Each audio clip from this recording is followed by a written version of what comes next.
Here we go.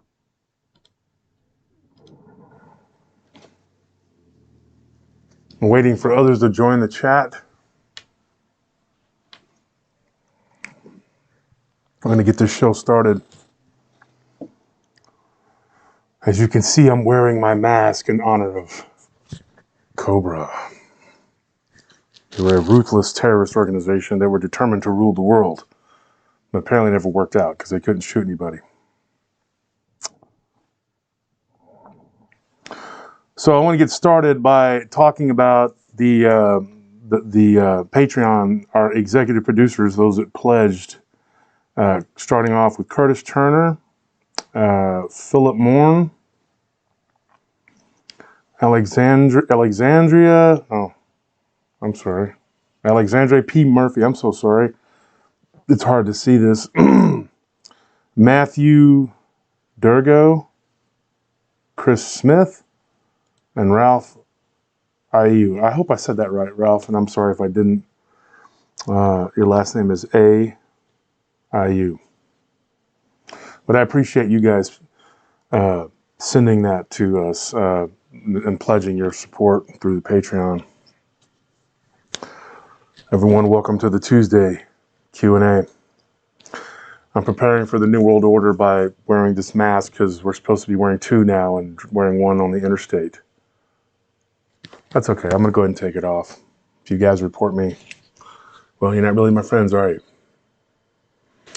So, what are we going to talk about today? Ethan Seal, nice Cobra shirt and mask. Thank you.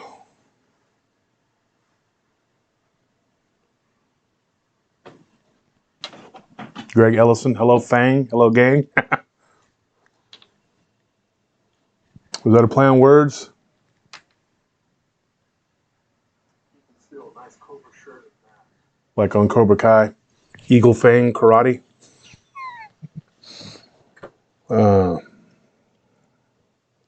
Mondo Sensei, I always forget you're on Tuesday, so it's always a cool surprise. You shouldn't forget. Let's knock that off. Let's stop forgetting about that. Wolf Commander, I like that. That's good.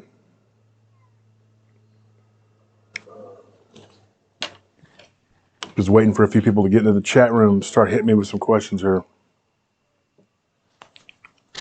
Wanted to talk about something, but I wanted to get into it once I got a little more people in here, so we could discuss it.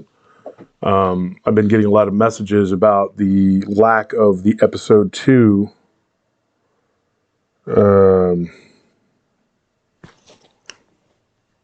Might have a technical issue. Okay. Does it need to restart? No. Well, good, because I don't want to have to do that. Ryan and I we had recorded a part 2, an episode 2 of Whisper to a Scream, and it didn't quite work out. He said that the files got corrupted and that they ended up not. And is my sound good, everyone? Can you hear me?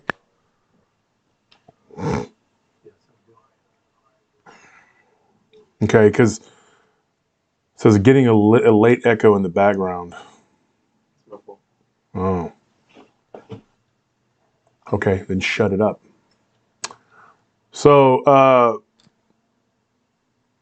COVID released by NWO. I'm not saying anything. It came from China, as far as we know. I don't, and that's not being a left or right, whatever. That's just, I mean, facts are facts, and we can talk about it all day long. But who knows? I don't know.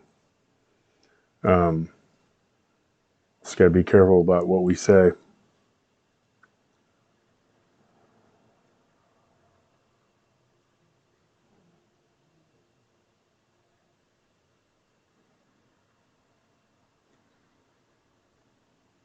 So anyways, me and Ryan have been trying to get the second one re-recorded. We had to start it over a couple times. Ryan's still working out the kinks, and it's something that he has to edit and he has to do on his end because it's not my show. Technically, it's his show, and I'm just co-hosting. I thought we had put together a great show. It was on the Squaw, which is an aggressive Bigfoot type creature that's very large, giant looking creature. And I thought we had done a good job. And we had to start it over a couple times. We had technical difficulties, and we finally got it put together, and it was like an hour and 10, 15 minutes, something like that. And somehow he lost the episode or something, the computer. I don't know the whole story. It's on his end. But I'm working on trying to get it re-recorded, get it out. But I also have to do my show and get things done for my show and get things recorded and get them released. So there's that.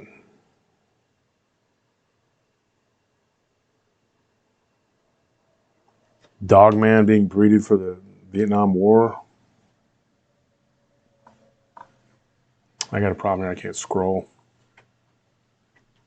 Like your hair. My hair I need a haircut.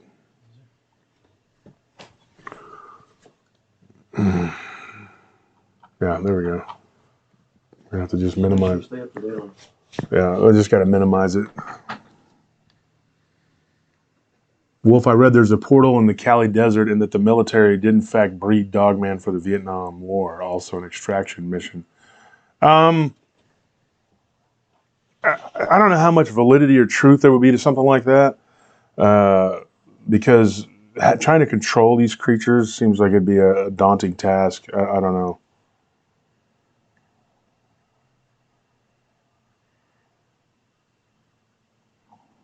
Need some little people stories. We got them. We just got to get them put together. Been very busy trying to deal with things concerning my regular job.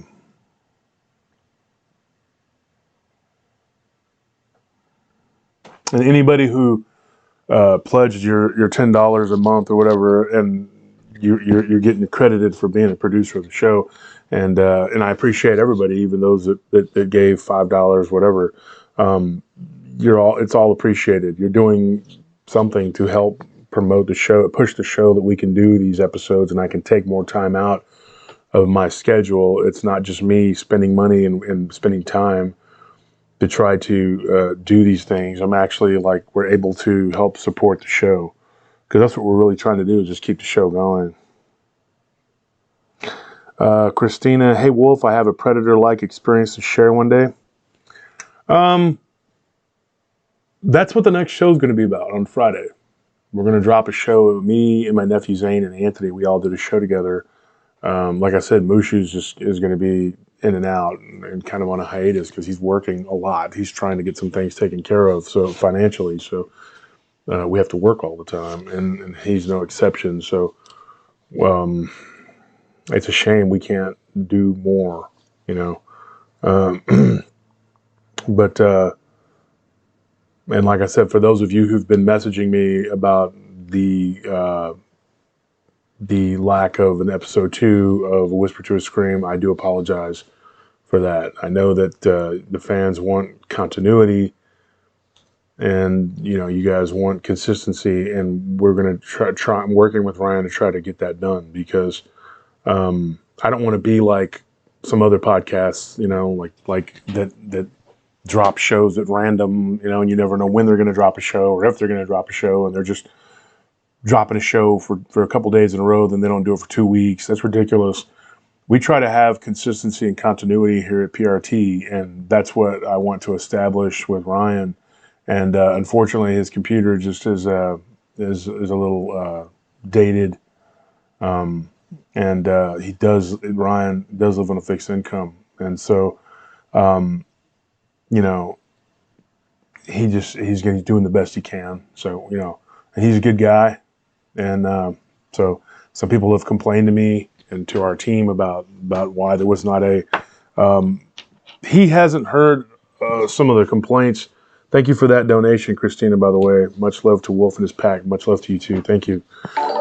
And he had said, well, everybody's been really understanding. Yeah, from the group that he's got from Whisper to a Scream, there's not like 1,000 people in that group. We here at PRT have fielded most of the complaints about it, or that we didn't drop it, whatever. And I did just message Ryan earlier and talk to him about that. And so the episode we did with the Janelle Squad, we're just going to have to redo it. I've had to do this before. I did an interview with Paul Sinclair, and it was over an hour of material, and it was with Sal, my old co-host, who I have nothing personally against Sal, but I did not, it just didn't jibe the way with me and him, because people would ask me multiple times about that situation, and I'm just going to tell you right now, he's a nice guy. I like him. He's a good guy. We don't talk much because he's a very busy person. He's got 2 kids in college, and he's doing what he's got to do. And I'm a very busy, very, very busy person. So we just don't have time to really talk much or associate much. We talked a little bit, a few weeks ago. And that was it. I mean, he's got things he's doing in his life, and he's moved on, and I've moved on. There will not be a, Christina H., thank you so much. Another $20. That's incredible. That's very, very generous of you. He's moved on, and I've moved on. And the thing is, I don't think he really has any interest in going back and doing podcasting. I think what he brought to the table was, it was like a lot of people were complaining. And like I said, he's my friend. It's a very hard situation when you get a lot of people complaining that they were like, he's one-dimensional. He's only talking about the same things over and over again. And I think he felt some of that, and I think it kind of stung him some. And I never talked to him about it personally. I never really broached the subject with him. But he also didn't like to have to help pay to get the show done, get it edited, and all that stuff. I told him, I said, people aren't going to just do things for free. They have to, you have to work on help people. You have to pay them to do things and get them to do, get things done. And equipment and everything else is expensive. I mean, there's a lot of things that go into doing a podcast. For those of you who are like, hey, what do I got to do a podcast? It helps if you start out wealthy. I can tell you that. But I'm not. I wasn't born into wealth. So I've had to, for everything I've ever had, I've had to claw and scrape and try to make it, and it's been rough. I mean, I came up as a young guy, and I literally made everything myself. No help from parents. My parents were basically no help. Had a miserable home life. People have asked me many questions about that. Just all through the last few weeks since I've been doing the live chats, they're like, hey, what was it like doing this? What was it like doing that? Well, I can tell you, I had a very miserable childhood. I had a physically abusive father. He's never really taken much interest in anything I've done, or been supportive for that matter. And he was treated the same way. So I guess he grew up and he did it to me. I don't really speak to him. I have no plans to ever talk to him again. We've kind of been estranged now. And this past Christmas, I had to deal with him for a few hours, and that was all I could stomach. So that was what the post on Facebook was about. People were asking me about that. And it was really just about me being fed up and being sick and tired of these family members who don't care about me, don't care about anything, and just having to play the game and pretend like we're friends when we're really not. And my dad's always rude, and he's always yelling, just stuff that I don't want to deal with. So that's it. I just wrote him off. And, we were fist fighting each other when I was a teenager, which I won. And so we ended up, I think it stings him because I remind him of his dad, who was a big, tough, strong guy. And I think he hates his dad. And so I think he saw me and his dad, so he hated me. So that answers the questions that I've been asked by a few people about my childhood and growing up. And so I ended up living with my mom. And we had a very tumultuous relationship. We didn't get along. And by the time I was 16, I was in a relationship with a woman that was like 7 years older than me. I guess I was 17. She was 24. And I moved in with her. She was a manager at Taco Bell. And so, never looked back. I've always been on my own. I moved out the first time when I was 16, and so I've just been kind of running the streets. I was running the streets for years, and that's how me and Tony Duran met. And then eventually I ended up going off and traveling and doing stuff, and then I ended up back in Austin and met the guys that I call my brothers. We all wear this ring, and there was about 40 something odd numbers of us, and we were we were a group of guys that kind of put together our own thing.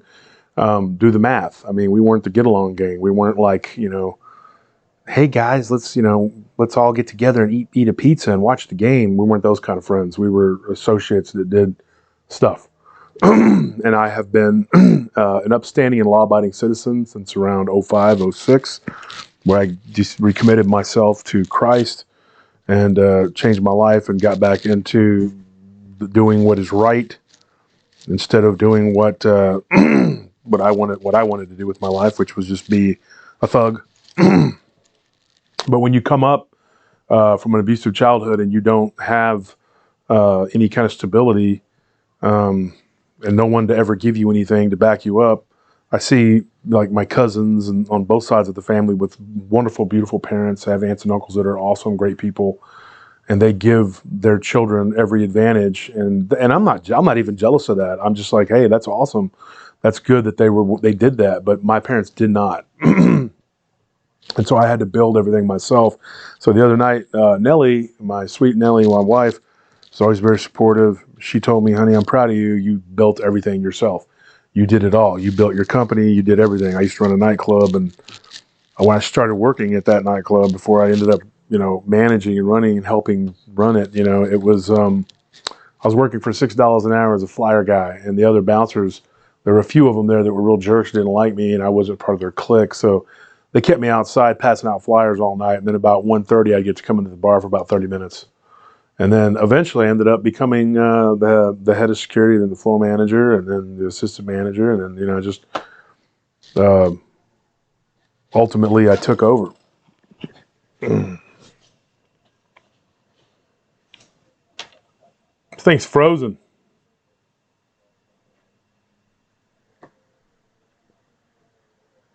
What? It's frozen.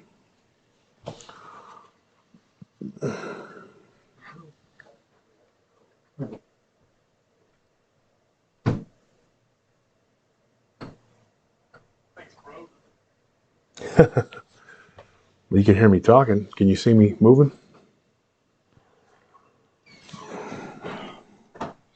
Right. Yeah, so they can hear you, they just can't see you. So you guys can hear me, but you can't see me, and it's a very unflattering picture on there.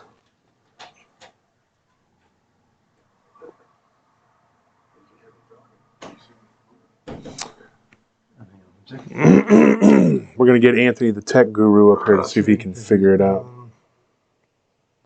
All right. Let's see. Take that off. All right, let's see what we can do. Bear with us, folks. I'm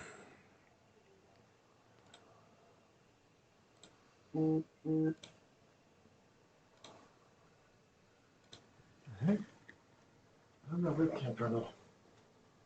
No idea.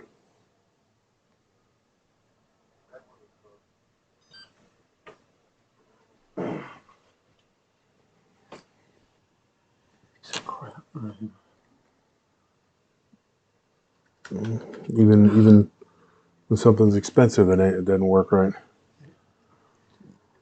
You got that? Yeah, Jesse H., thank you for the $5 donation. I appreciate that. I think they can see that right now. That's just a video. Hang on. Yeah, so I think they can see you right now, but I'm gonna work on getting the webcam back up because this is the laptop camera. It's crappy. So we're using the laptop camera, so now I look even worse. But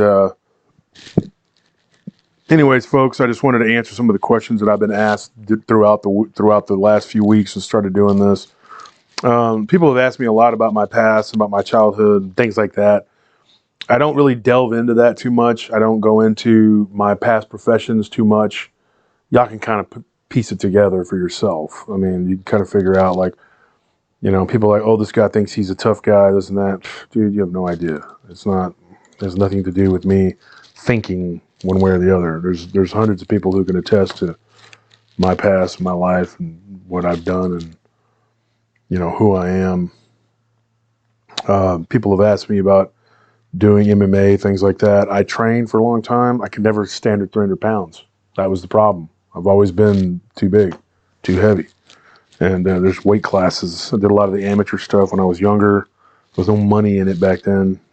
I did well, but just pay. You had to work a regular job, kind of like the Major League Baseball players back in the 60s and 70s. They'd be in the World Series and then have to go stock groceries in the off season. So with that not really an option for me, to make money, I had to kind of work jobs and do whatever, because like I said, my dad is a very successful person, but he is not one of those people that's going to share his, he's not going to help you. I mean, it's just the way he is. And so, it's unfortunate that I see a lot of talented and good kids out there that if their parents would just give them some support, some help, they could probably go far and do something with themselves. But unfortunately, the way of the world, you get these spoiled brats that get handed everything and do nothing with it. They go out and they do drugs and they run their lives into the ground and they wreck 5 vehicles and they get everything handed to them, and it's just, you see it all the time. I mean, you just, and they don't appreciate nothing.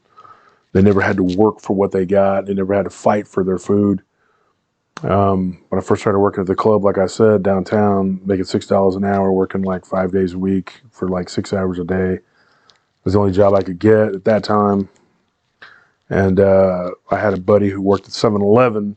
And at the end of the night, when I would get off from my shift, me and my buddies would go down there and get free sandwiches. And that's how I survived. I always had to have roommates or, whatever, because I couldn't make it on my own. But eventually I did something, and once I got out of the life of being a bad guy, when I recommitted myself to God, I had to toil, for like $8 an hour. You're used to living a different lifestyle at that point, As a security guard, I had to work for like $8 an hour in a hot parking garage, and for a couple of years, I just kind of was floating around just doing security, and then eventually I met this person who worked out by the lake, or who was building a house out by the lake, and I got in with her.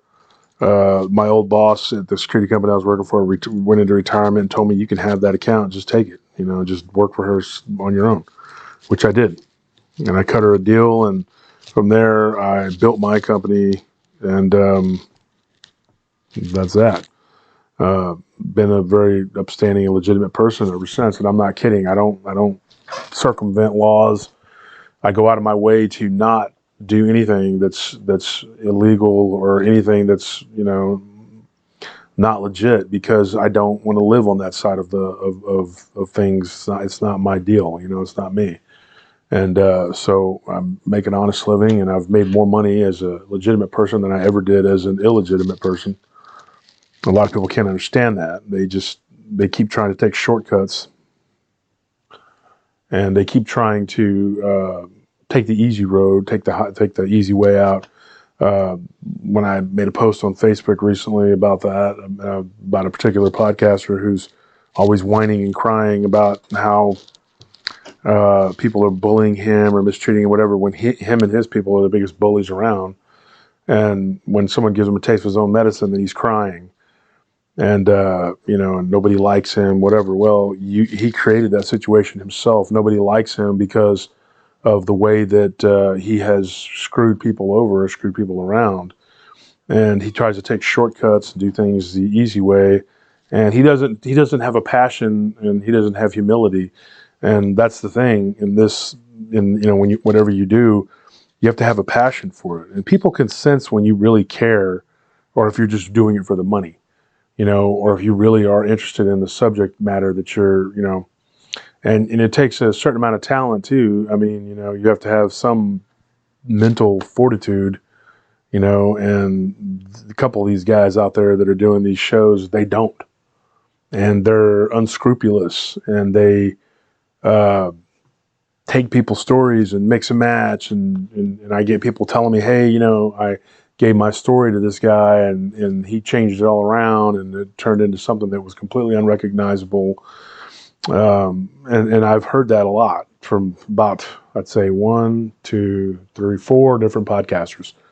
I'm not going to name names, but yeah, I've heard stories from about these people just doing that consistently, not being, they'll listen to people's stories and then they'll turn it into some sort of fan fiction or some sort of creepypasta fictional garbage, and I don't understand that. I don't how, maybe you don't have the memorization skills, or maybe you just don't know how to write it down or type it up and then look at for reference or whatever. And you don't, the story's not exciting enough, so you spice it up or something. I don't know what they're doing, but you get that quite a bit. You get people saying that like all the time, that that they're giving people their stories, and these people are messing them up. They're just, I don't know what they're doing. And then they want to cry because nobody likes them, and they're claiming that they've been backstabbed and whatever else, when that's all they do. I mean, you could just talk to anyone in the paranormal community or the crypto community, whatever, and they'll tell you, yeah, I don't like so-and-so, I don't like this guy, I don't like that guy. And they'll give you a bunch of reasons why they don't like that person. And I had to learn the hard way. I had to figure out for myself,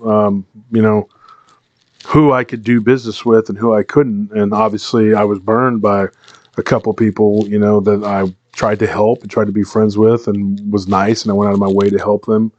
A couple of them turned out to be really, really bad people. And one of them was just a lying, irresponsible person.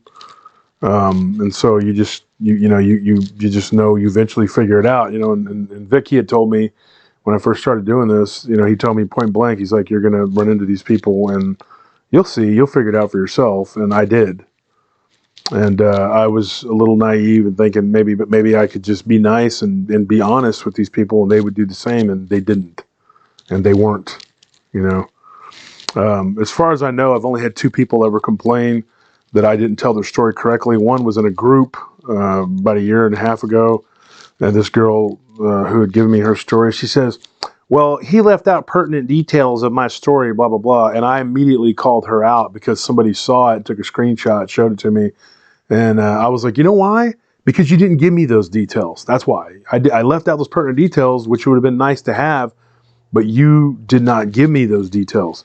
Now, if I would have been given those particular details, and those details would have been on the show, they would have been, and so, it helps when people give you their story and they give it to you correctly, and then not try to go after the fact and say, hey, you didn't tell it the way because, that's because you left that. And then she kind of like admitted it. She was like, okay, yeah, I didn't give you, and then I'm going like, okay, so what are you expecting? You're expecting me to know those details or just to assume those details?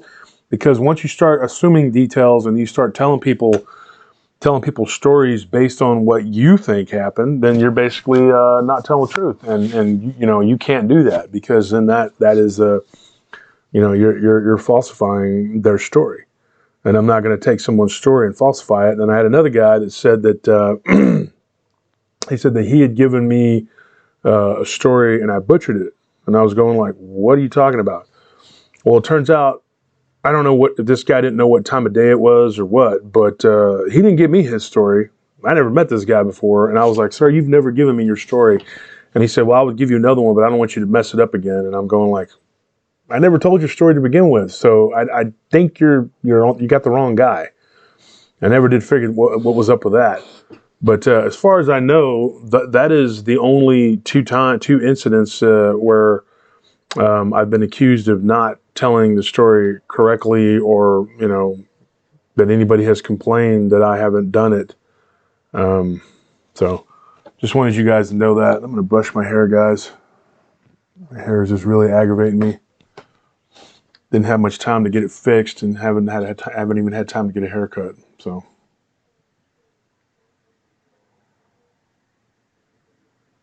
Oh, and Charlie, what is this?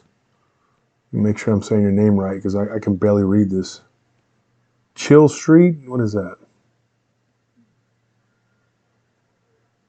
It says, I like you will say when telling an encounter, my words, not theirs. You always clarify. Yes, I do. That is absolutely correct. I do. Jesse H., how do you vet people? That is something that is very tricky. And I like to, when I interview people, and anybody who's interviewed with me, you'll know this. I will ask them repeatedly, over and over again, and it usually interviews over a couple of days, and then I'll go back and be like, "Hey, can we talk again?" And I will ask the same questions, almost like an investigator, like a police investigator. You got to kind of interrogate them. I mean, I'm not like, "Hey, tell me the truth, or I'm gonna smack you with this phone book." That's not what I'm talking about. I'm saying, like, you have to get them to repeat that story over and over again. And then when the details start emerging that weren't there before, and then stuff starts getting added to it, and then you get, like, it goes from being like what it originally was to this really crazy, out there, fantastical story. Maybe they forgot some details, but then again, they could just be, pulling on your leg, and who knows. So yeah, you have to really, really, and if I can do any background on the person, and maybe talk to other investigators or researchers who've interviewed that person and what they think of that person. There was one guy in particular comes to mind, actually two, and I went straight to Vic, and I was like, "Hey, what do you know about this person?" And after I had already spent time talking to this person, and you know who you are if you're watching, and it's no offense to you, but I mean, I couldn't use you on the show. I couldn't use your story. Vic was like, that person's horrible. I mean, they're absolutely horrible. They don't, they're not honest, I mean, they told Vic a story and it changed a couple times, and then you're like, oh yeah, and I forgot this other detail. Let me give you that too. And then you're going like, yeah, I'm not going to be able to do this, because it's not correct.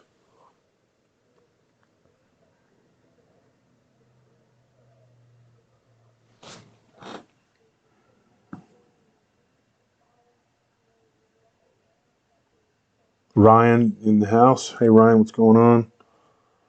I talked earlier, Ryan, about getting part 2 done, or getting episode 2 with the Janelle Squad redone. We got to do it soon because I'm about to be having to record for my show.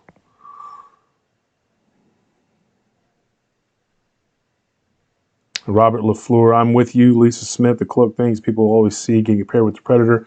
Like I said, Friday, we'll drop that episode and I'll give you some accounts and you can tell me what you think. Anthony, I'm sorry about this, folks. The camera is very bad. This camera is very bad. It's like, I don't know if there's anything we can do. Bad. We're using the webcam on the computer. The good camera froze up. Mm-hmm. But I don't know why it froze. I can't get it working. Thanks a lot, Nelly, for buying me this expensive camera that doesn't work correctly. Yeah, folks, Nelly. Send all your complaints to Nelly Turner. How dare you buy a Christmas gift? Well, I'm not saying that. I'm just saying. You better buy it right next time. Yeah, let's do that.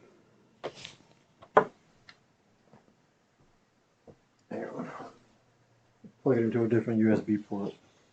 We're going to try something else here, folks. Albert Trent, hey, how's it going? Ethan Seal, always in the house. Ethan, you're everywhere, dude. Anytime I see anybody's chat for just a few minutes, Ethan's on there. You must be a paranormal junkie. You must be into the whole paranormal crypto field big time.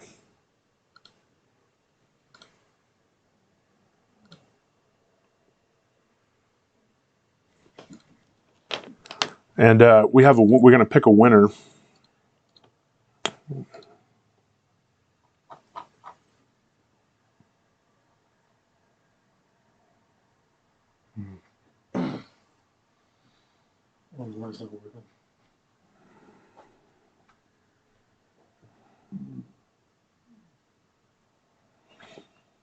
And Jesse H, thank you for the donation if I didn't already say that. But if you go, guys, to the link that we posted on Paranormal Round Table, the group, the camera's off. Yeah.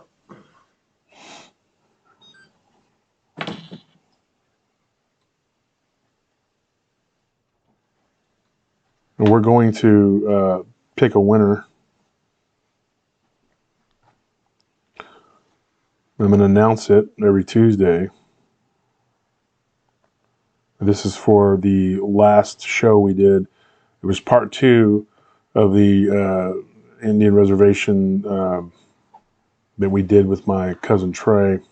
Let's see if I can find it on there. Should have been under announcements, but apparently it's not.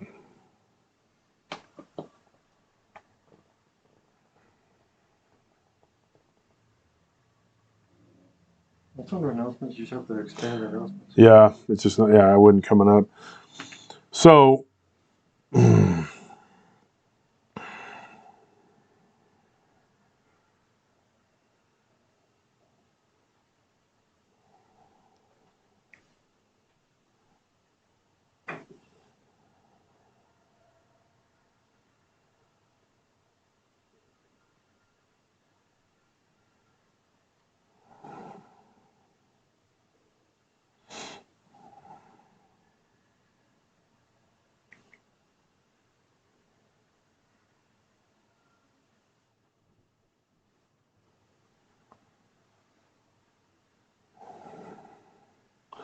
So, anyways, I wanted to ask a question.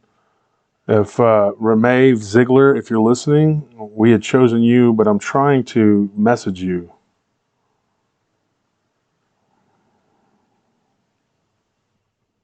I'm going to message you right now.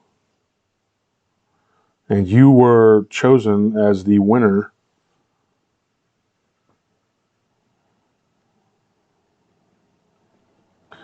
And you can type that in, finish typing it in. Just tell her she's chosen. So you'll be you will be the winner of the book giveaway, the autographed book giveaway. We'll send you some stickers and some PRT stuff.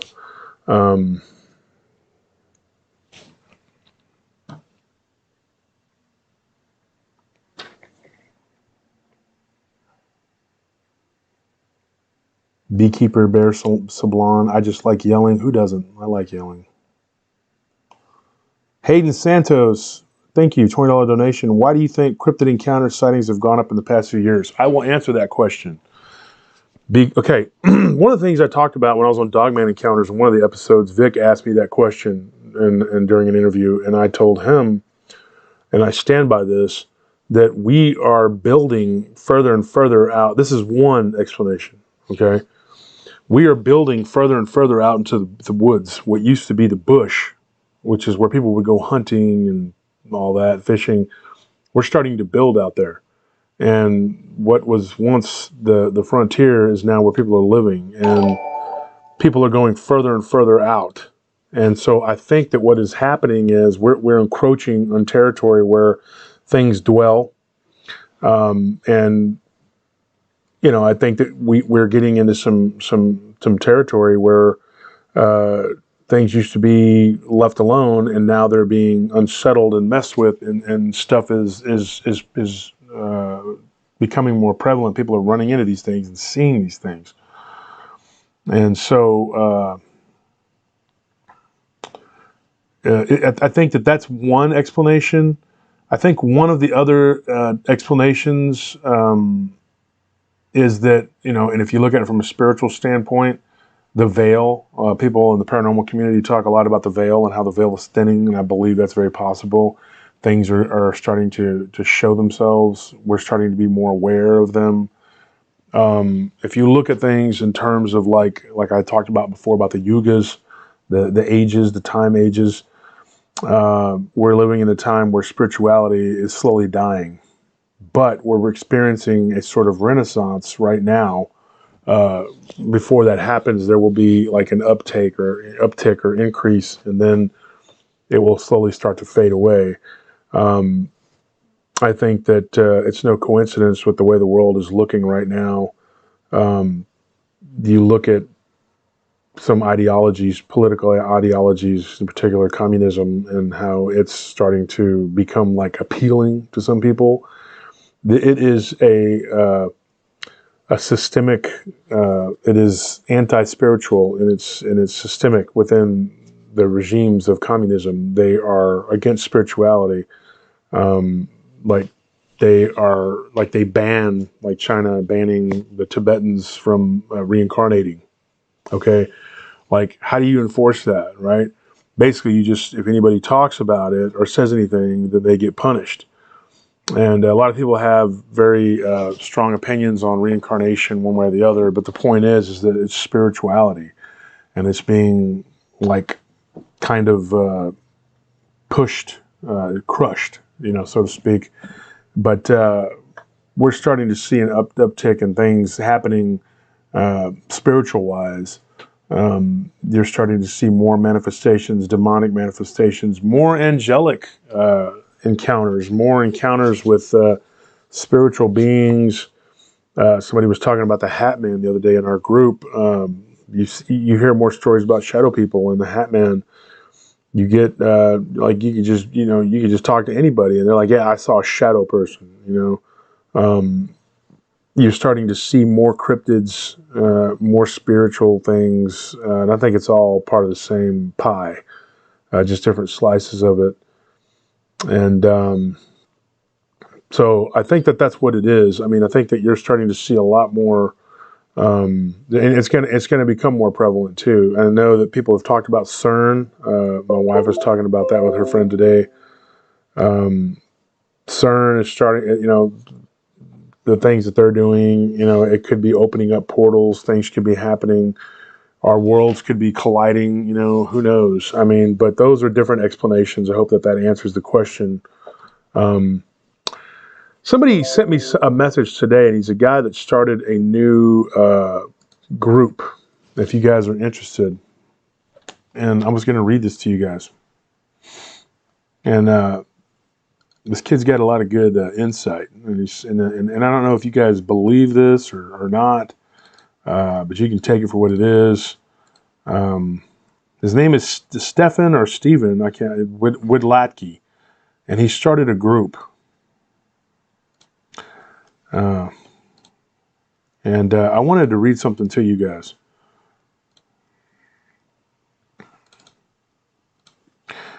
Because he'd started a new dogman group. And so what I did was I asked him this question because he had posted about not wanting people to put certain things on the group. He wanted it to be real stories, real encounters, and he wanted there to be not these photos with like just tree stumps with circles and all this. So I asked him the question when I was asked to join the group, and I sent an invitation, and I accepted it.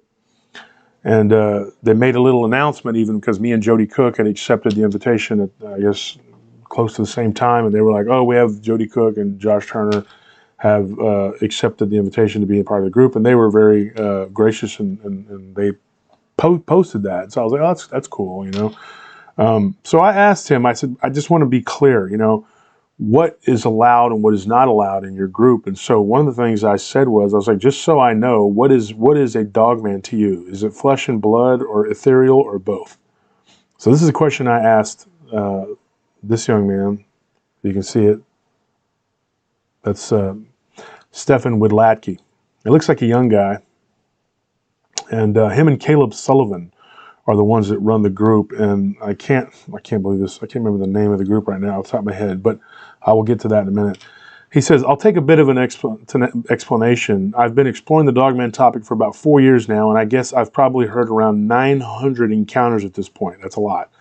I look for the details that repeat across reports to build my conclusion of what dogmen are. For a long time, I believed they were purely flesh and blood animals, but after hearing too many credible reports repeating the same supernatural sounding details, like eyes that literally glow, a strange feeling of dread that seems to follow it where it goes and which silences even the bugs of the forest. Its ability to make humanesque facial expressions, its ability to move faster than any animal on Earth, people consistently reporting that it seemed to convey thoughts into their mind telepathically, why so many people have shot them, leaving what should have been fatal wounds, but yet the things act as if they are unfazed, and the fact that their body structure makes no biological sense. That's something that me and Ken Gerhard have postulated on many times. He says here, in comparison to other species of canine on Earth, that makes no sense, and in comparison to other canine species. But instead, they look more like werewolves from fictional horror lore than anything else. All these things have led me to believe that what exactly they are is a product of fallen angels interbreeding with wolves. I believe this. I'm a Christian, and I, of course, believe in angels and demons, and the Bible tells us about a race of giants called the Nephilim, which were the product of fallen angels having offspring with human women. The book of Enoch wasn't officially made part of the Bible because it didn't have enough traceability and evidence of legitimacy behind it to prove that it is truly reliable scripture. But if it is to be believed, it mentions that fallen angels not only had offspring with women, but also with animals. The way I figure it, if demons can breed with women and create giants, then they could probably breed with wolves and create something that looks like a werewolf dogman. I think dogmen are flesh and blood creatures which need to eat and drink, but I also believe that they have supernatural qualities to them because I believe they are half animal and half demon. To me, that is the only explanation that makes any sense at this point, because far too many eyewitness reports details that cannot be explained by it's just an animal. But that is what I believe they are. So I guess my answer to your question is both. By the way, I've listened to most of Vic's episodes with you. You do a terrific job of recording people's encounters. I've listened to your show a bit as well. Glad to have you in our group, Josh. And I told him I was glad to be here. The only problem I have with that, okay, actually a couple problems. You listen to my show a bit, really. You might want to start listening to it a little more. And just kidding. You do what you want. But the bottom line is what he said has merit. Although I do, there are different books of Enoch. Some have a little more validity than others, and I believe that there is one that is a lot more valid. And I don't really believe that the church had a good reason to take it out other than to suppress information. That's my opinion. And I think that as far as them breeding with animals, gene splicing could be part of it. I've had a theory for a long time, and it's something that I've talked to multiple researchers and fellow podcasters alike about. And one of those theories is that the dogman could be, or the cynocephaly, because I think they're one and the same, possibly, that they are something that was genetically engineered. Take Atlantis, for example. Say that there was a civilization. I'm not saying there is or wasn't. I'm not saying I agree or totally disagree with this young man's opinion. But say that there was an ancient civilization, like Plato said, of Atlantis. And that in Atlantis, they bred different types of species to perform different functions. What is the type of animal that you would use as a guard? You'd use a dog. Guard dog. I mean, the term is like basically, it's a guard dog. So you would create this animal to keep the slaves in line, to keep people working, to police. You would use them as a form of control. Maybe they were created by an Atlantean type civilization way back, and then when that civilization was upended or destroyed, they kind of just went feral. They were basically controlled. They had a lot more intelligence than a regular dog, so they needed less training. They could think for themselves, and so maybe they were genetically engineered or modified to be a race of police, kind of like to control populations. I don't know.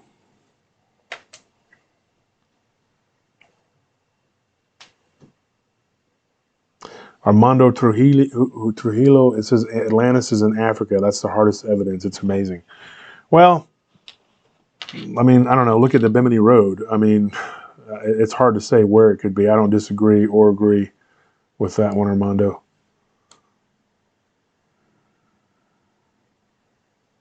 Zarth the Alchemist. I've been participating in animal communication for just about a decade now. How's that going? So this camera's not working still? So the disconnect there, huh? So we're going to have another crappy looking podcast. Sorry, guys.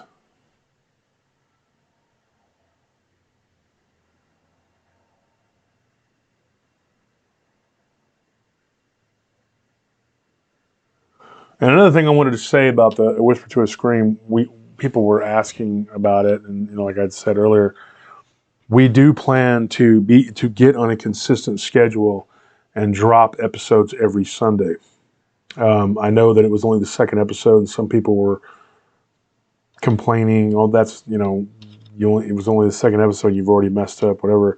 Like I said, cut Ryan some slack. He's trying. He's doing the best he can.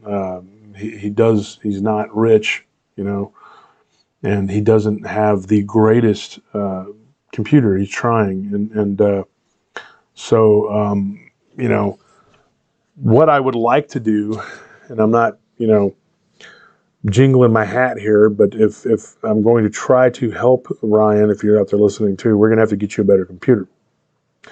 Anthony can give you the details of what kind of computer you need to make this thing work. And we're going to start backing it up on our end too. So whenever we do the recording, we're going to record it too. Not necessarily going to edit it unless it fails like it did this last time with your deal. What we'll do is then we'll have that backup to send to you to re-edit it, because I don't know if Anthony's going to have time to edit our show and yours, but if something were to fall through, we would have had a backup, and then you back it up too on a hard drive. Isn't that correct, Anthony? Yeah. And we would like to help you financially. So part of the donations, folks, that we get, I'd say like maybe 2.1% of our donations is going to go to help Ryan get new equipment, folks. Isn't that exciting? 2.1%. Just kidding. Probably about half of whatever we get over these live chats, we're going to try and just, give it to you to whatever. And then I'll put you on a very high percentage loan plan, and you will have to pay me back with interest. Just kidding, Ryan. I wouldn't do that to you. We'll figure something out, dude. But the donations we get from the show, we're definitely going to share them with you so we can get you the equipment you need to get that Whisper to a Scream podcast out. Because, folks, I believe in him, and I believe in what he's doing. And we had a darn good show recorded, man. Let me tell you. It just didn't work. It didn't work out. The files got corrupted. I have my suspicions of who did it. Ryan has an affiliation with a certain Batman villain, and I would hazard to guess that it was probably Batman or Alfred who were involved in messing with us.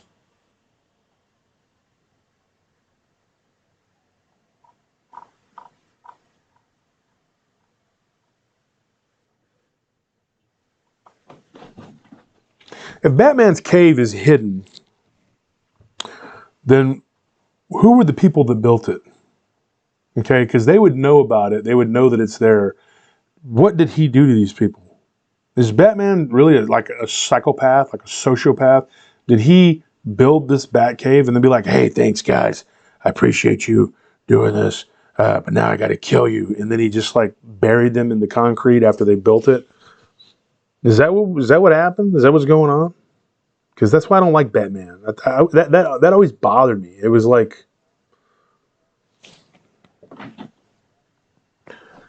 Wolf, get the VIG. What is the VIG? What is that? Yeah, you guys play off well each other. Good humor also. It was the Joker. No, the Joker wouldn't have done it, Batmom, because Ryan, he affiliates himself with the Joker. Although he's not sadistic and crazy, so I don't know that, Brian is one of the nicest people you'll ever meet. but because of his association or affiliation with the Joker. It was Robin. It might have been the builders are dead. Yeah, that's the thing. I mean, they're dead, but like, did Bruce kill them? Psycho. Someone knows where it is. Yeah, exactly. It says here, I totally believe in animal communication. There's a really good documentary on animal communication. It's available on YouTube. It's literally called The Animal Communication. I highly recommend it. Is it about animal communication? He just blindfolded them on their way to work every day. I mean, if it was Megatron and the Decepticons, I would be like, yeah, they totally killed those people. They totally did it. But it was Batman, though. I mean, would he do that? Because he's always like, oh, I can't kill you because I got a code or whatever the heck. You know, and then guys like the Punisher and Venom are just like, you know, they don't care. I would definitely be more the anti-hero. No mercy. I don't care. You commit evil deeds, you pay the price. And then it gives me satisfaction to know that when you die, you also go to hell. So that's just my thing. Never was a Batman fan, just a rich guy with gadgets. Nothing special about him. Stimulate. I totally agree. I do not like him. I've always been a Spider-Man because he was a kid who had it rough. His parents, you know, he had to be raised by his Uncle Ben, you know, and all Uncle Ben had was rice, you know. And I'm just kidding, folks. He was raised by his aunt and uncle, Aunt May and Uncle Ben, and you know he was just a kid, you know, from the streets, you know, and even though he had kind of the same code as Batman, he wasn't some rich guy who was given everything, you know. Never liked Batman. Never liked Superman either. Just that's why those two characters is why I didn't like DC. You know, and then DC kind of stepped up their game, and I like Green Lantern.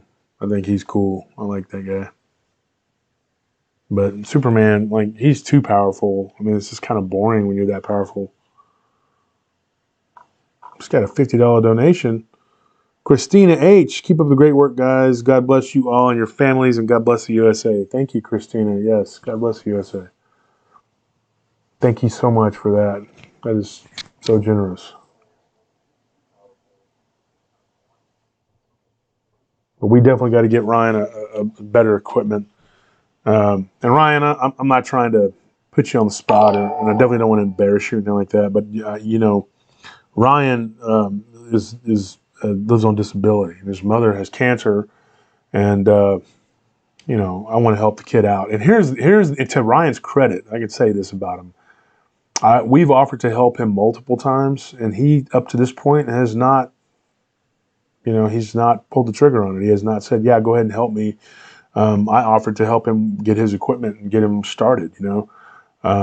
I did the same thing with Marvin Allen. I offered to help him, whatever, but he never would get back to me. He kept switching phones around, whatever.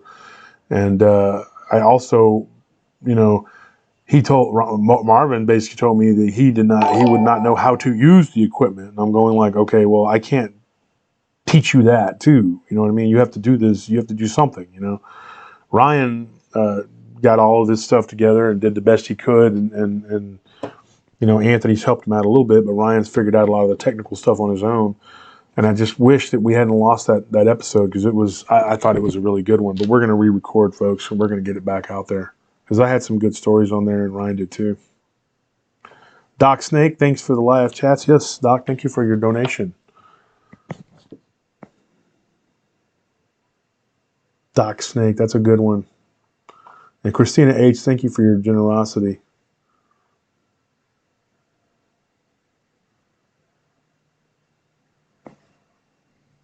Sorry I have to lean in so much because I can't. It's hard for me to read. The lettering on here for their names is green.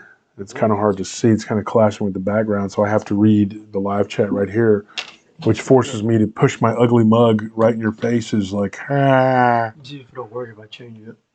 I don't know. These chat boxes are weird. They'll work sometimes, and other times they just won't. Let's see. I never wanted to be on camera, folks, but everybody just kept on. And yeah, we want to see you on camera. We want to see you on camera. Blah blah blah. And I didn't want to be on camera. I just wanted to talk. It's all the same color. But here we are. Uh-oh. Someone keeps... Oh, yes, Jesse H., thank you for your donation. Any stories from around Dulce, New Mexico? Yes.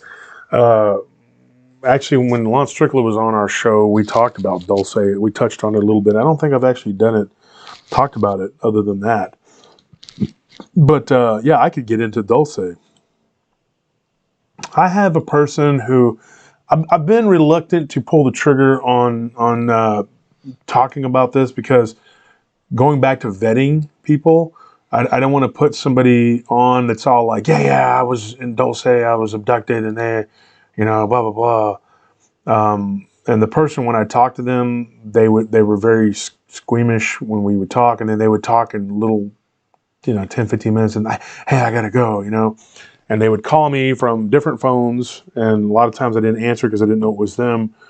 This person probably called me from at least 4 different phones.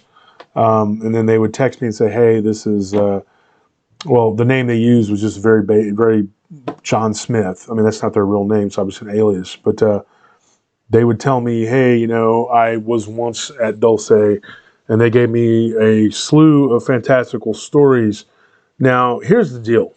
And I'm not talking bad about anybody, but there was another podcaster out there who had somebody come on his show claiming to be a government agent, and they had all kinds of fantastical stories about dogman and werewolves and all this other stuff. But this person, they had a lot of stories, along that vein, and saying that they once were a contractor and that they worked at Dulce, and they had all this information about reptilians and dogman and other types of creatures that they had tracked me down, and that someone that was a fan of the DER had sent them my way.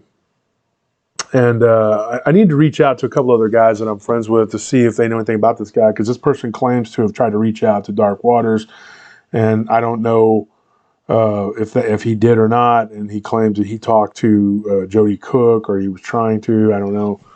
And those guys are pretty, I mean, they'll tell you, those guys are pretty straight shooters, those two. And they'll tell you, hey, man, this guy's full of crap, or he's not. I just haven't gotten around to it. But as soon as I do a little more research on this guy, or if you're listening out there, sure, obviously you listen to my show. I'm not trying to be rude saying that your stories aren't true or correct, but the fact that I'm not able to reach out to you in any form or other than you reached out to me one time on an email address that is no longer, I can't get anything from it. And, you got my phone number so you could call me.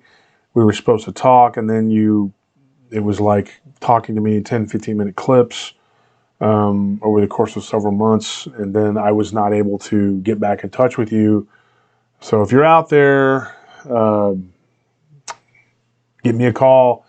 I guess I could put you on the show, and people, you can decide what you want, if you want to believe this guy or not. I mean, and I'm not insulting you, sir, and saying you're not being honest, but I'll let the people decide. And this person does have information that was it was interesting, if nothing else. I mean, I don't know. It just seemed like it was kind of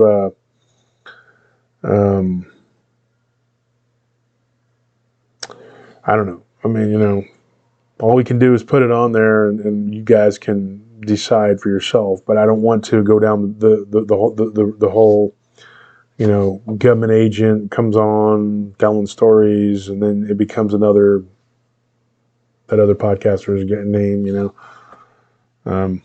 Also, that other particular podcaster, apparently, I was told that he was using one of my stories. I had a guest on named Arturo Mata who had told about some sorcerers in the woods, and supposedly that story was retold. which I don't mind. You know, if you are another podcaster and you want to use one of my stories, or if you want to talk about one of my stories that I've told, or one of my guests have told, and you want to talk about it in your group or whatever, and you want to retell one of my listeners' stories, at least give us credit for it. Give the guest credit or give me the credit so that you could say, hey, this story came from PRT and it was one of my witnesses. And another thing too, I don't like it when and I don't care if I have a witness. I don't own that person. I don't own their story even. It just, if a person gives me a story and they come on and they either come on the show or I tell their story. I just want you guys to understand that I don't have any claim to that story. So if somebody else wants to tell that story, that's fine. But that person, you're retelling a story that person did not give you. If that person gives you that story, then yeah, you can go and you can definitely tell that story. But if they did not give you that story, and then you're taking it off someone else's podcast and you're telling it like they did tell you that story, then that is dishonest. Does it make sense?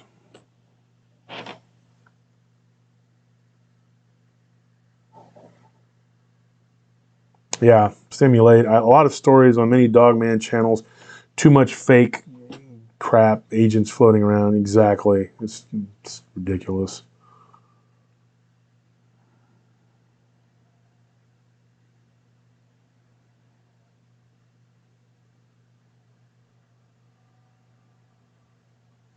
Do you have any stories about hellhounds in prisons?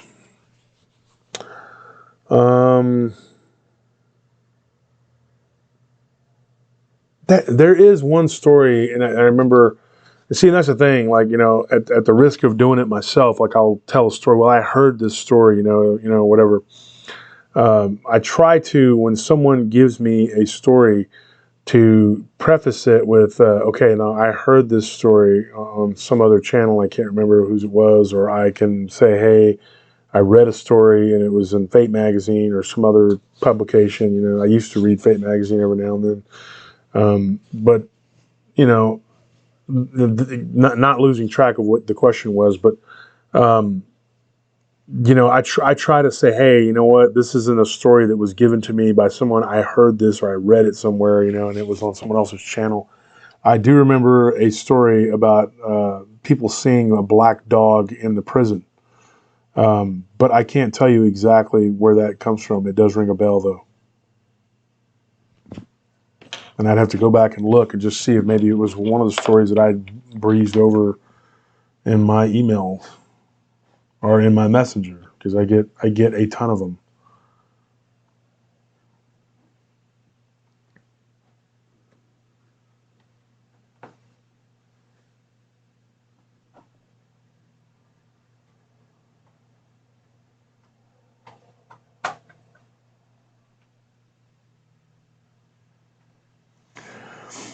Says Pork and Beans, Bat Mom, you heard that story too. What story are you guys talking about?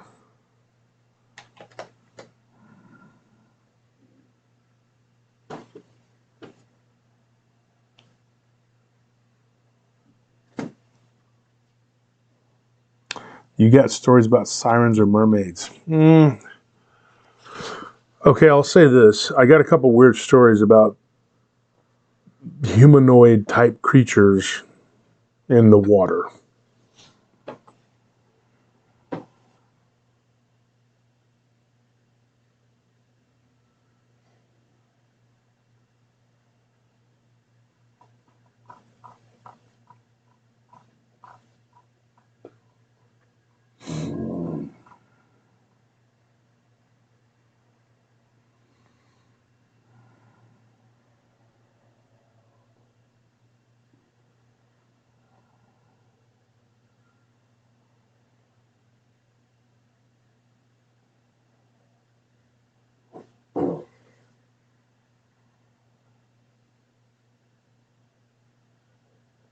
The guy running after Dogman with a 50 cal show was aired. Yeah, that was pretty ridiculous.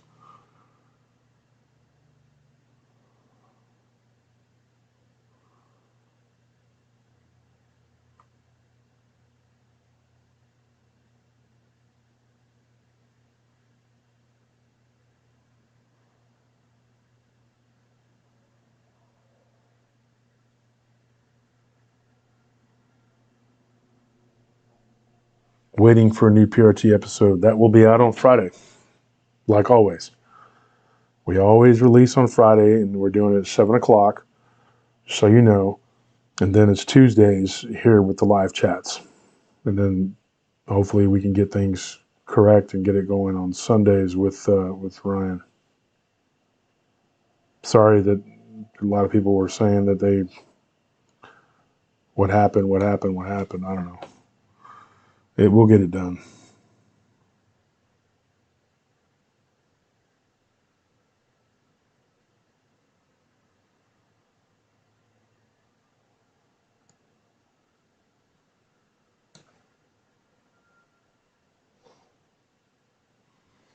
So here's one for you guys. The contest we got going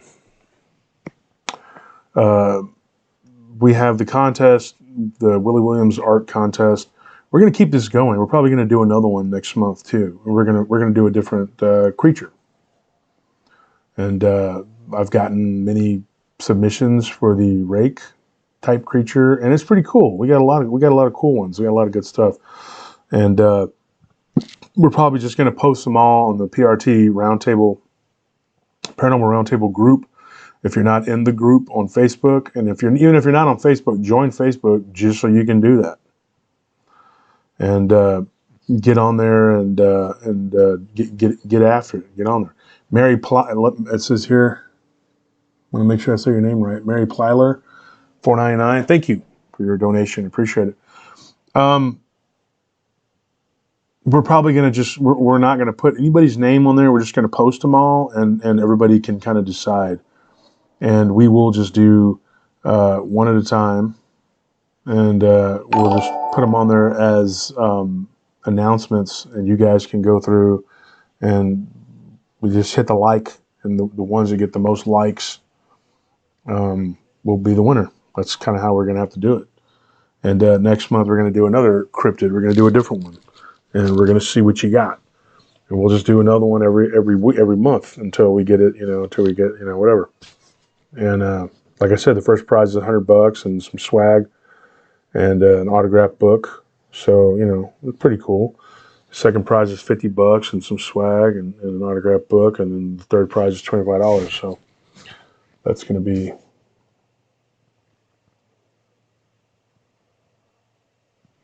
Another thing too, guy Jason McFadden, he's a really, really nice guy, lives in New Zealand. Shout out to him. Just want you guys to know that we had talked, and he asked me if there was anything he could draw for me.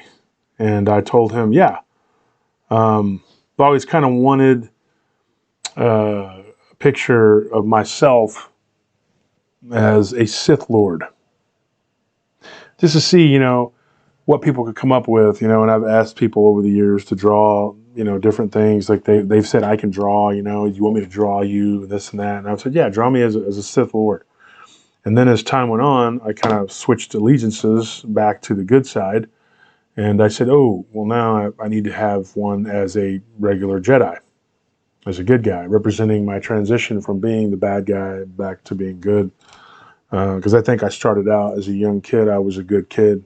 People used to tell me, oh, you're such a loving child, whatever would happen. Well, that's what, people that are mean to you will do to you, and they'll warp you. And I became a very angry and bitter and violent and hostile young man, and just, went on and on. And then I eventually changed, and I came back to the good side. And so I would like to maybe do a contest to see who can do the best version of me as a Sith Lord and then as a Jedi, do the transition. And so we may do a contest for that too at some point. But if you guys have any, you want to send me your submissions or whatever, just for that, and it's something that I might decide to keep or turn into a picture or portrait or something, and maybe hang back here up on the wall or something. I'd definitely be appreciative of it, and maybe throw you some swag for it too. But pork and beans, the force is strong with you, Josh. I believe that. I believe the force is strong with people who have humility and passion and care about others. You know, I believe anybody can do it if they really try.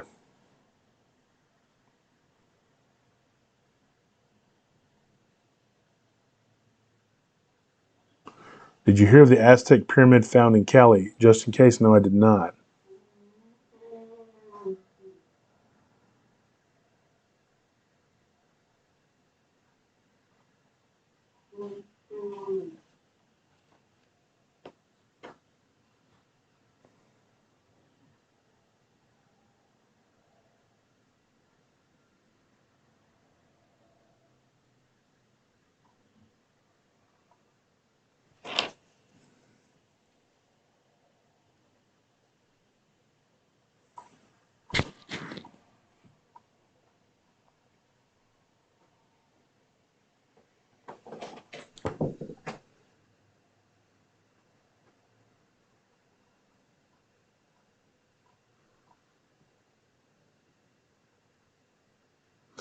Says Voltron 76, man, there's 197 peeps, there's 202 now, and only 70 likes. Smash that like button, everyone, and help out the show. Do your part, peeps. Let's grow as a team. Thank you, Voltron 76.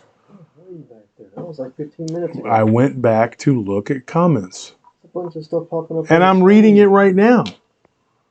But that was a very good comment, and Voltron is a very good supporter of the show, and I wanted to read his comment. So shut your mouth, kid. I apologize for my colleague, Voltron. He's very rude. He doesn't realize that you're a giant metal robot that could step on and squish him. Well, Transformers were better. Transformers were better, but Voltron was cool too. So shut up. Says, Josh, you describe your dog man again, please. Can you describe your dog man again, please? Well, his hair was perfect. Yeah.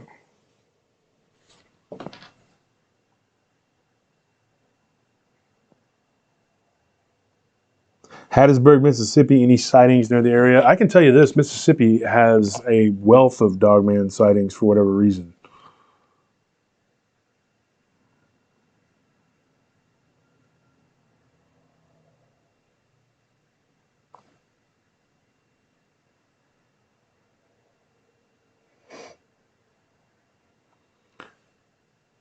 Please do hit the like button and subscribe. Thank you, folks.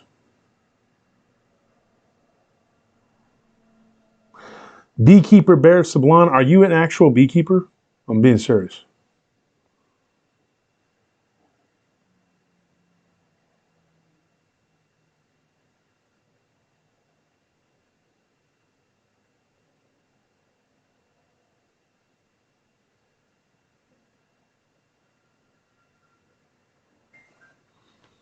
I think every cryptid is dangerous because we don't know what they're capable of. Yes, absolutely.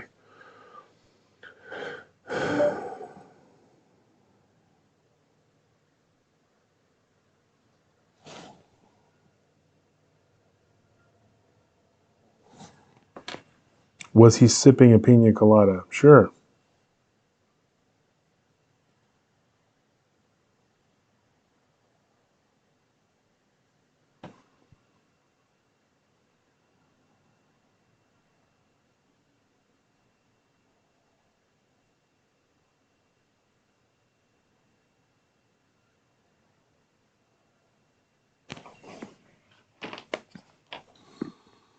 You want to pick me? Do you see any of the questions? Maybe something?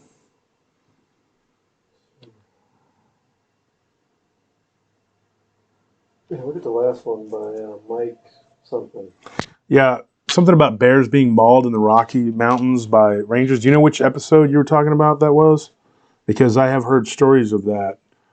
But, are you inferring that it was Dogman that did that? Because bears can be mauled and attacked, and it's just other bears.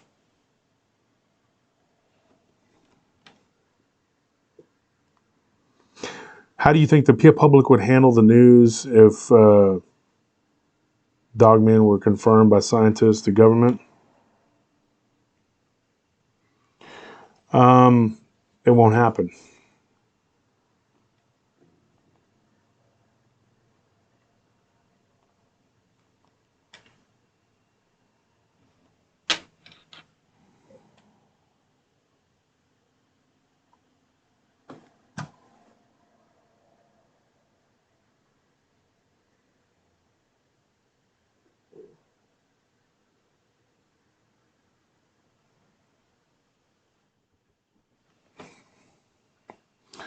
Wasn't the werewolf of on the song "Werewolves of London"?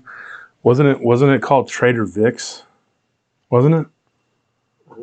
Anybody want to let me know that Trader Vic's wasn't? This is weird because Vic. I also think it's weird about that one show, and I'm still hesitant to even say the name. I'm not going to give people, free publicity or whatever. But the guy's name was Victor. I mean, Vic Cundiff, Victor. That's been pointed out to me multiple times by multiple people. Like, why? Why that's just weird. I mean, the government agent, being named Victor. Any Zone of Silence stories? Yes, we actually go back and listen to. Can you look that up on that last episode we did with Chief, Paranormal Potluck? I think it was a few episodes back, and we talked about the Zone of Silence. We talk about a lot of stuff on our show, folks. If you can't find it on our show, well, you know what? Episode 104. Episode 104. Who do you think would win the fight to the death, Dogman or Bigfoot? This is actually something that I have discussed multiple times with different podcasters and researchers and authors. Got stories of them fighting too. I've actually been given stories, who knows what, you can't, like I said, somebody can tell you that this is what was going on, this is what happened, this is what they witnessed, and they can be completely convincing. I don't know. I know this. I know that it depends on the Dogman and on the Bigfoot. Now, if you're talking about a juvenile Bigfoot that's, a youngster, then he's fighting with a alpha male Dogman type creature, who do you think's going to win? I mean, obviously, if you put me up against a 17-year-old kid, with no experience in being able to fight, 16-year-old kid or whatever, what do you think's going to happen? I mean, obviously, but so it just kind of depends on, the Bigfoot and the Dogman. What if it's a juvenile Dogman and he's fighting against an alpha Bigfoot?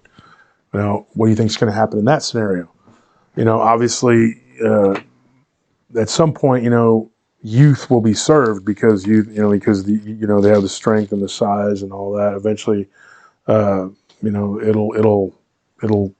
come into its own, and when it reaches its full potential. But if it's too young and it's not, strong enough or whatever, I mean, obviously, it's going to be taken out by the older, larger, more powerful, more experienced alpha. So, that if that answers your question.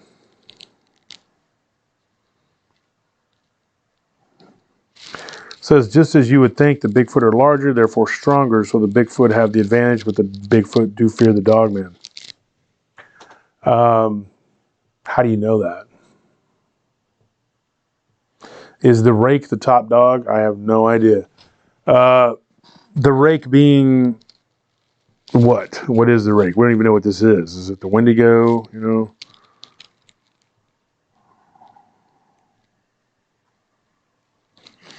Paul, I think it's not really a financial success with werewolf movies. The last werewolf movie had a bad rating. Probably because they suck. One of the problems with werewolf movies, and folks, tell me if I'm wrong about this, it's always some dummy making the werewolf look stupid. The werewolves look dumb. They look ridiculous.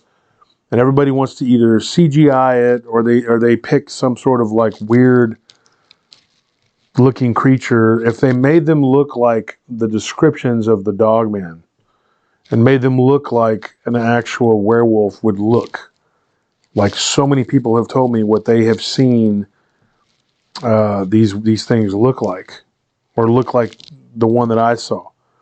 I mean, that would tell you, yeah, it is a very much werewolf-looking creature. Standing upright, with the backward hawk legs, whatever you want to call them, and then just that would be make a werewolf movie where the creature is that's what it looks like. Very simple formula. How do they screw this up? You know what I mean? Use special effects and makeup, and just make it look correct. You know what I mean? You don't even have to do the transformation like where it's all and the hands growing and stuff. Just make the werewolf movie. And I don't watch a lot of werewolf movies because they're stupid. But just they could make one to where this thing looks more like an actual werewolf should look. Even the American Werewolf in London, I thought the werewolf looked silly. People are gonna be like, "Oh, that was a great movie." This is weird looking, like kind of fat body, the weird looking head. He's kind of like a big fat dog or something. I don't know. The best werewolf movie is Dog Soldiers. I agree with that. That and The Howling. I mean, it's a simple formula. It's like there were 3 pizza places downtown on 6th Street, and the guy that owned the club that I used to work for, he was like, "We're gonna sell pizza." And I'm like, there's 3 of them already doing it. But he actually sold the pizza and he actually made money at it. And he actually did well. And all he did was just copy what was already being done that was successful.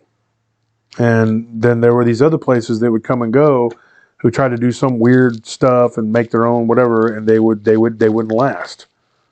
So, I mean, if you think about it, sometimes, just doing what works, copy, what's it called? The Howling and what is the other movie I just mentioned? Dog Soldiers. Also, the movie Cursed, that's a pretty good one.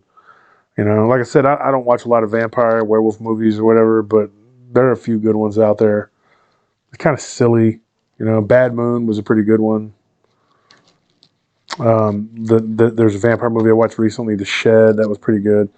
And like I said, I'm not a big horror guy. I just don't really, definitely not into the slasher crap. I never finished Dog Soldiers. For some reason I quit halfway through the movie. You know what? That's your problem, dude. You screwed up, pal. Okay? That's a great movie.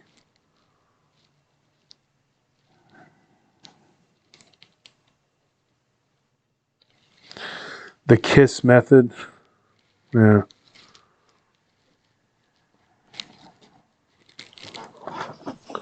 Bad Moon was a good werewolf movie too. Yes, that was a very good movie.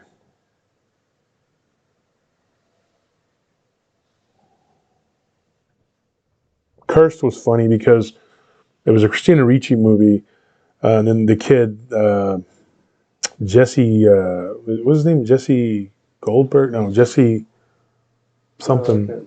He was from Zombieland. Eisenberg or maybe. Yeah, him. Yeah, him and Christina Ricci were in it, and it was pretty good. There was a dog that actually turned into a werewolf. Well, that was pretty cool. The dog got bit, and it was pretty cool. And then the guy from, I think, Dawson's Creek was in it or something. I was on the crew of a movie shot in Austin, Flesh and Bone, back in the 90s. Spent a lot of time on 6th. When was this? Because I used to run the Roxy, Zechariah the Alchemist. I don't know if you remember the Roxy, but it was a really rough hip-hop club.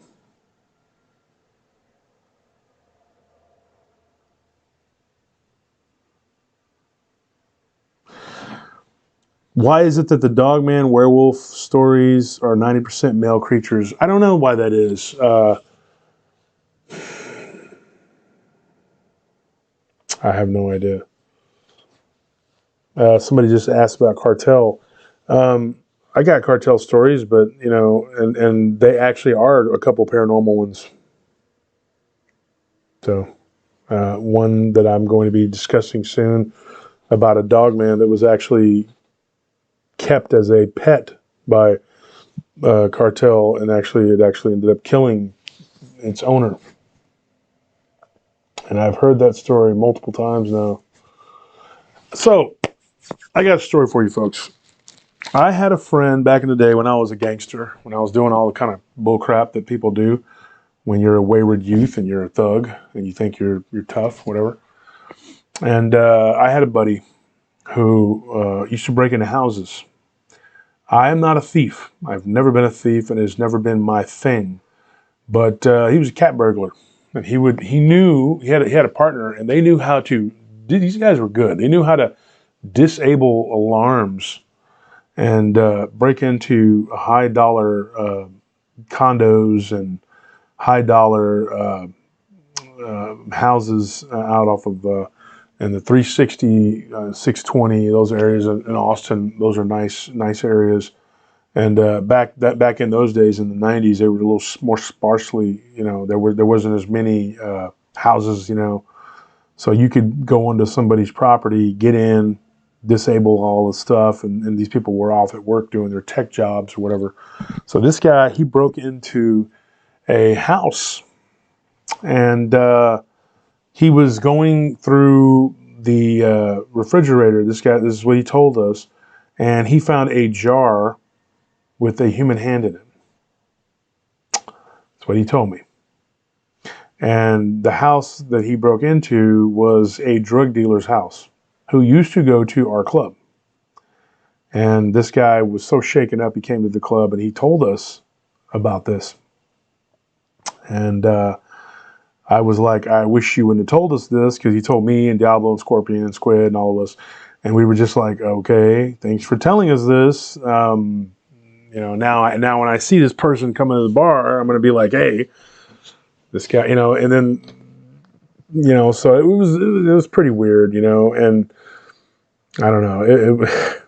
Anyway, so that's that story. But there was another story he had, and he had broken into somebody's house that lived out in the country, and you would think that after the hand thing, you would kind of quit, your bull crap. But him and his other buddy, his friend BB, they broke into another person's house, and when they did, they found all kinds of weird, like satanic stuff. Like there was an altar, there was like these weird little figures and stuff, and there were pentagrams, the standard whatever, witchcraft, satanic, whatever.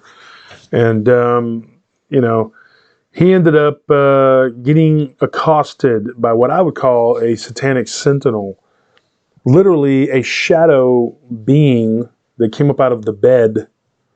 Okay. And this was a story that he told me and several of my friends. They can attest to this. I know Gary, if you're listening, Diablo, if you're ever watching the live stream, and Willie, my friend Willie Williams, he was one of the people that he told us these crazy stories. And he told us that this thing came up out of he was sitting on this person's bed eating a sandwich, because these criminals were that brazen, and they would, lock your stuff up and use everything you can to keep your stuff secure, because people like him exist. And I had a lot less moral fiber back then, I guess, and I just was like jaded from all the stuff that I'd been around. And this guy was sitting on the bed after he made him a sandwich, and he was rifling through their jewelry. And he did steal a satanic necklace with a pentagram on it. He showed us the necklace and wanted to know if we were interested in buying it. And I was like, hell no, I'm not. But anyways, my brother back then was into the dark side and all that. And so, he did wear a pentagram, and he already had one. So he was like, I don't need this. Eventually, my brother came back to Christ. That's a whole other story in of itself. It was a very weird thing that happened. My brother had a demonic attachment removed from his back, and I'll let him tell that story one day on the show if he's so inclined. It's not something he's rushed to talk about, up to this point, but who knows, maybe he'll come on one day and talk about it. And so this person was eating a sandwich, and something grabbed him by his legs. He looked down, and he sees these black, what looks like skeletal hands, but they're black. And this thing begins to literally pull him into the bed. Now, I don't know how you can, I don't even know how to wrap my mind around that. He said he felt like he was being sucked into the bed, and the bed was literally going over him like foam. And there was these bony hands and legs that were wrapped around his body. and he was trying to scream, and he couldn't scream, and then he began to choke, and ultimately he got free because his friend came in there and saw him sinking into the bed and yanked him off of this bed, and then they took off with this shadowy figure in hot pursuit that followed them all the way out to the gate of this property. That's the story he told us. I don't know if it's true, but he was pretty shaken up by that one. And then I think after that, he took a little hiatus. And he did eventually get caught. I think he quit breaking into houses for a while, and then he got caught because of something he had done. Like he hadn't been doing it for a while, and then they picked him up because of some fingerprint or something. And I think he did 5 years in jail or whatever for breaking into people's houses. And somebody mentioned earlier about Saint Christopher being a dog man and the dog-headed thing. That is actually a legend. That is something that you can look up. That supposedly he was, a dog-headed type critter, and that he had found Christ. So that is an interesting story too in of itself. So I was just going to go back and talk about that. It says here, I saw a famous person shapeshift, then called the radio show she was on one night. C2C Ann's mentioned it. She admitted that others had said the same thing.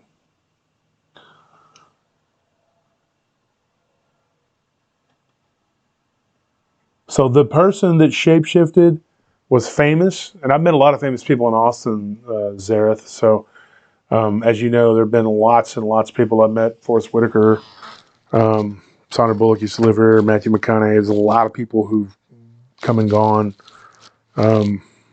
Just in Austin, you run into famous people all the time. Sandra Bullock. But Tarantino spent time here, Robert Rodriguez. Let me ask you a question. You said that this famous person shapeshifted, and they admitted that they shapeshifted?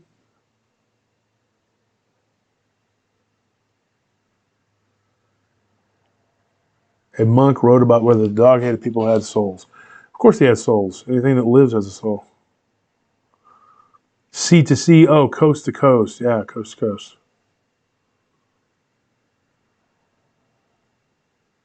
I need to look into getting on to coast to coast. That would be a boon for my show.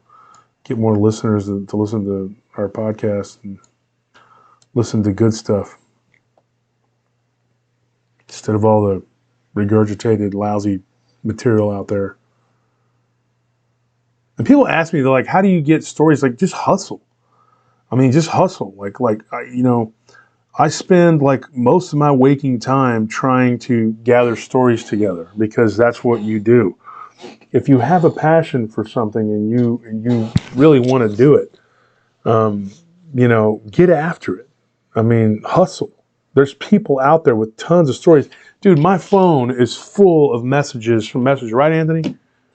The emails are full of and then I meet people on a daily basis. I mean, I go into the Smoothie King to get a smoothie, and they were actually playing my show one day on there because I had met one of the guys working. He's like, hey, I got this guy, works for me. He's got a story, blah, blah, blah. I turned the people on that used to cut my hair. I go in there, they were playing my podcast. And so he introduces me to a guy who had a portal in his house. I saw all kinds of weird stuff come out of it, dude. He gave me a bunch of stories. And I haven't even gotten into those stories. I have so many stories. There's this backlog. And somebody said, recently they accused some podcaster of faking stories or what. I'm going why would you need to do that? Everybody out there has a story. There's 1 million people out there with stories. I mean, how are you going to run out of material and need to make stuff up unless you're just really lazy and you don't want to hustle? That's all I can think of.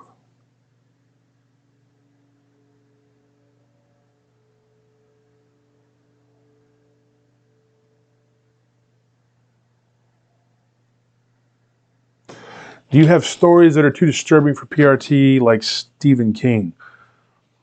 What do you mean, like Stephen King? I'm not real sure.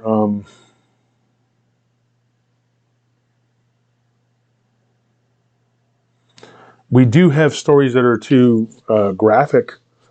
One of the things we're doing right now, folks, is with the Patreon, and we're getting people to pledge like $10 a month, whatever.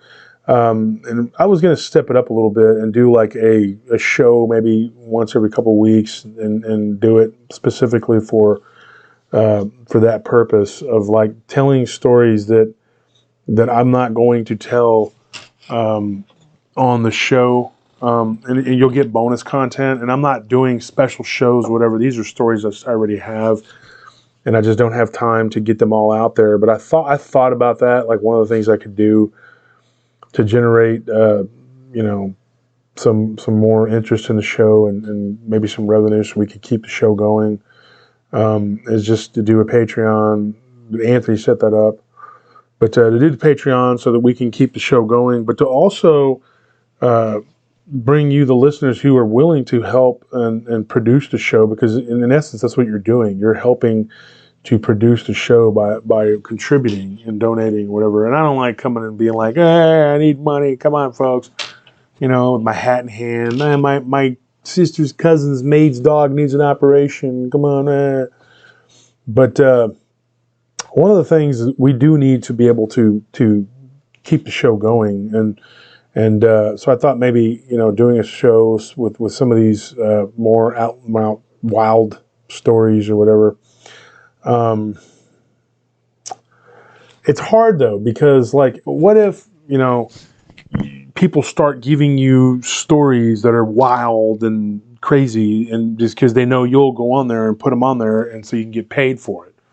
So I kind of thought about that, and there's one of the things I thought about, and I'm not saying I'm going to do that, but I just kind of thought, man, it's not really my style, dude.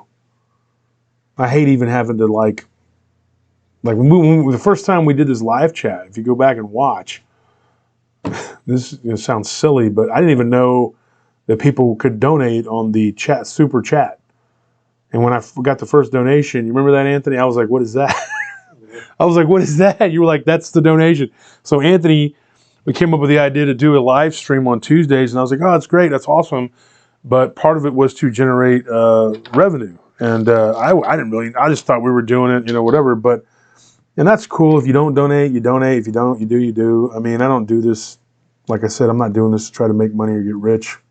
I do want to write a book, and that's something that I was supposed to be talking with Nick Redfern about recently, because, of course, he's a prolific author. He writes constantly, and he's writing another one about time travel, which is very interesting to me.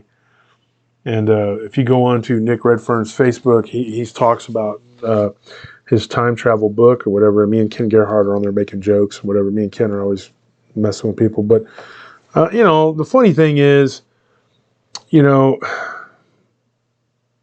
I'm scared to write a book. I mean, I'm scared that if I write it, that it's just like it may not come out right, and I think, man, I'm so much better at just talking, and if I write the book, there are a few stories that I've held back so that if I do write the book, I could say, hey, these stories are in that book, but they're nowhere else.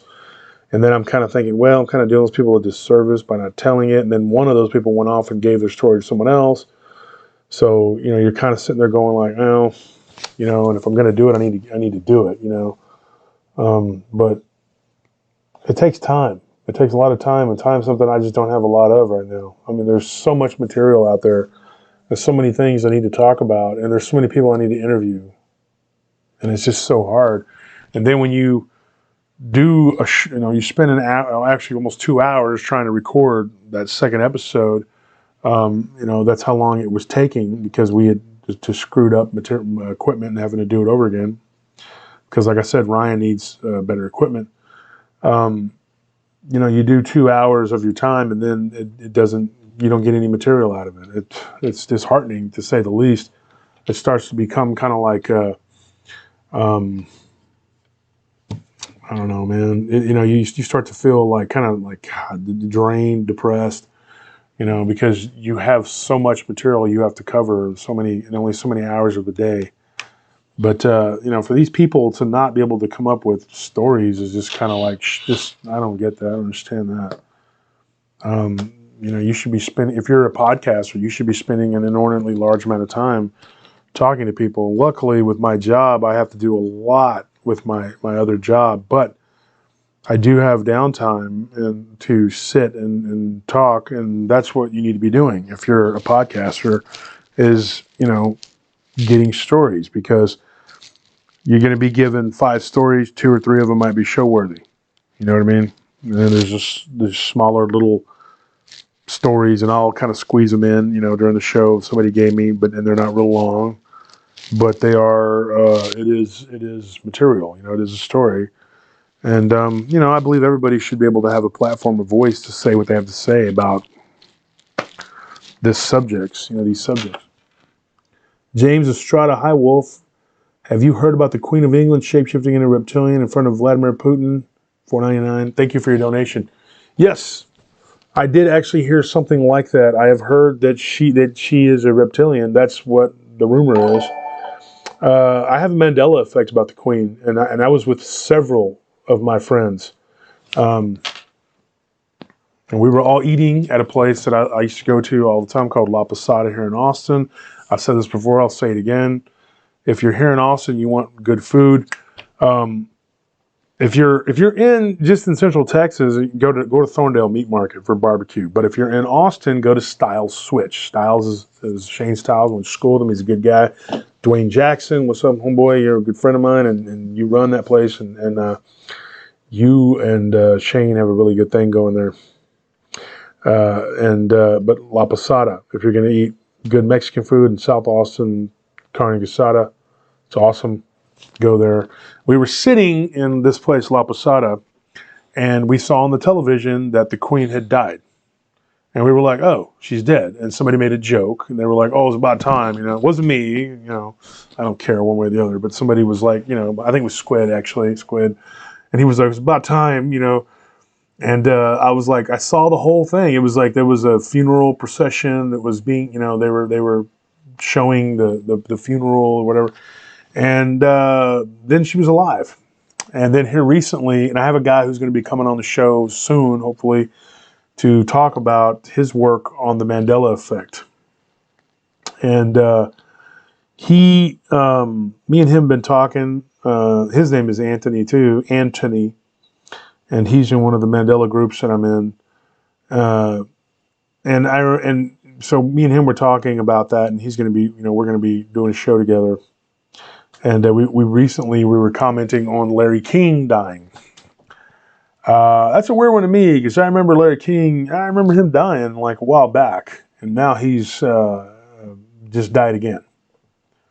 So I don't know.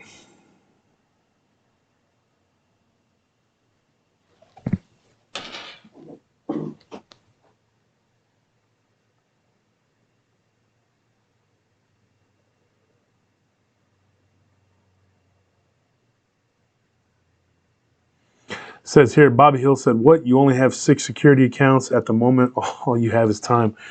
I have actually about 8 accounts. And 5 of those are 24 hours. So, actually 4, I think I have 4 24 hours right now, because we just ended one. So when you're doing on the weekends, especially, the 24 hours, do the math. That's a lot of hours. If we were doing little 4-hour shifts, little 6-hour shifts, or even 8-hour shifts, that's one thing. But most of my accounts are 12 hours, or they're just straight through 24 hours. So, no, I do not have time. Okay, so that's one thing. Dang it, Bobby.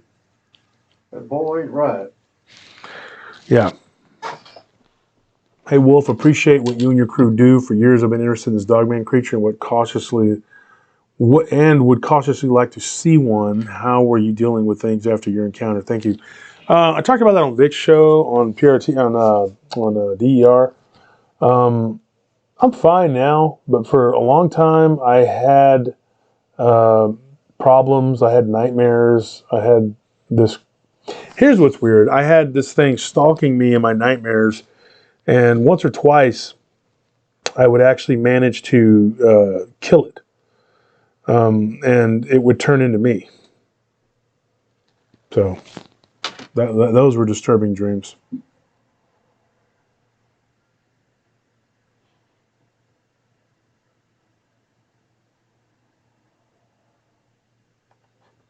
Says here, hey, talk about that city you bring up every now and then, something about yellow lights. Yeah, the City of Night. Once again, that's actually the least watched episode of PRT. It was about the afterlife and near-death experiences, and I talk about a lot of stuff on there. And it's on the second episode of the Lure Ketchledge episodes. Can you look that up for me real quick, Anthony? What episode that is? People are always asking about the City of Night, but they're not going and watching the episode. So one of the earlier episodes, I think.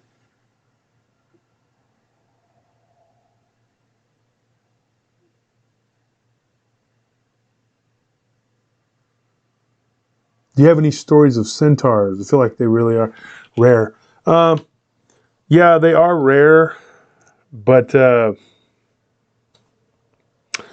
have somebody. Can you moderate, dude? We got somebody on there who's just this bad chicken guy needs to be kicked out. Oh, okay. Thanks, bad chicken. You're a real. That's real special. Thank you. Here, hang on. Let me turn this chat box off for a second. No, that's not good. We can't have that. Ridiculous person. Come on now. Let me do it on YouTube.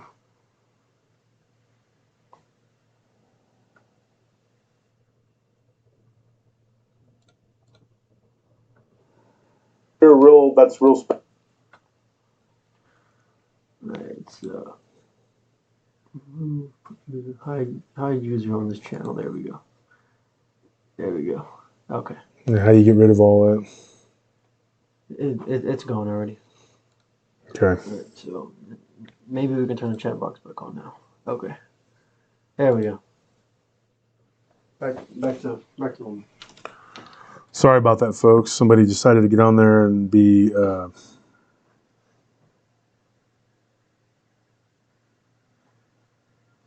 Yes, love the show. City of Night was one of my favorite episodes. Not sure why my people don't listen to it. Yeah, I mean, it is what it is.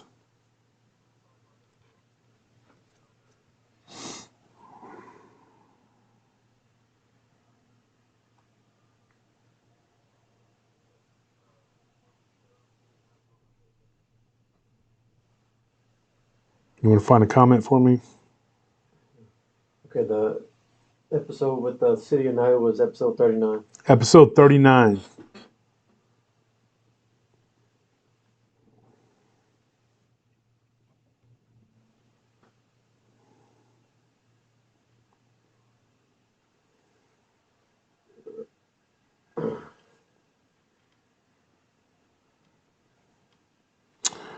This is like the third time I've seen this question.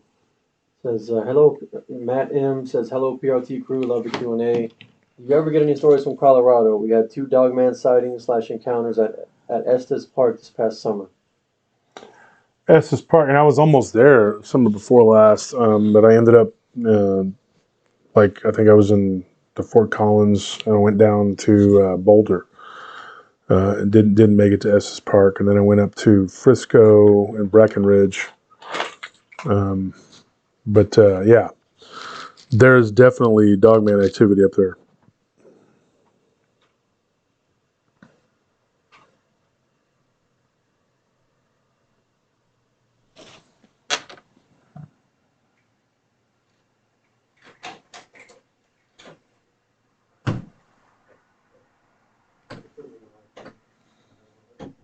What's going on, man? So one of my nephews showed up. Folks, I have a lot of nephews. I have, how many nephews do I have? I have 1, 2, 3, 4, 5, 6, 7 nephews. I have 7 nephews, folks. And I only have, one niece? Go ahead and scoot that way.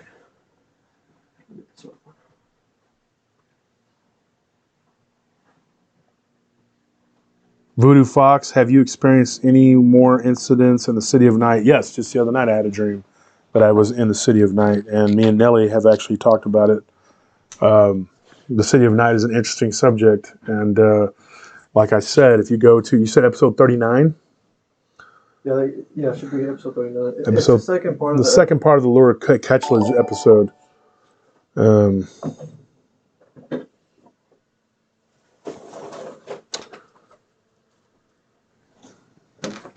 Do you have a favorite episode list, like top 5 I can send to my mom and send to my mom?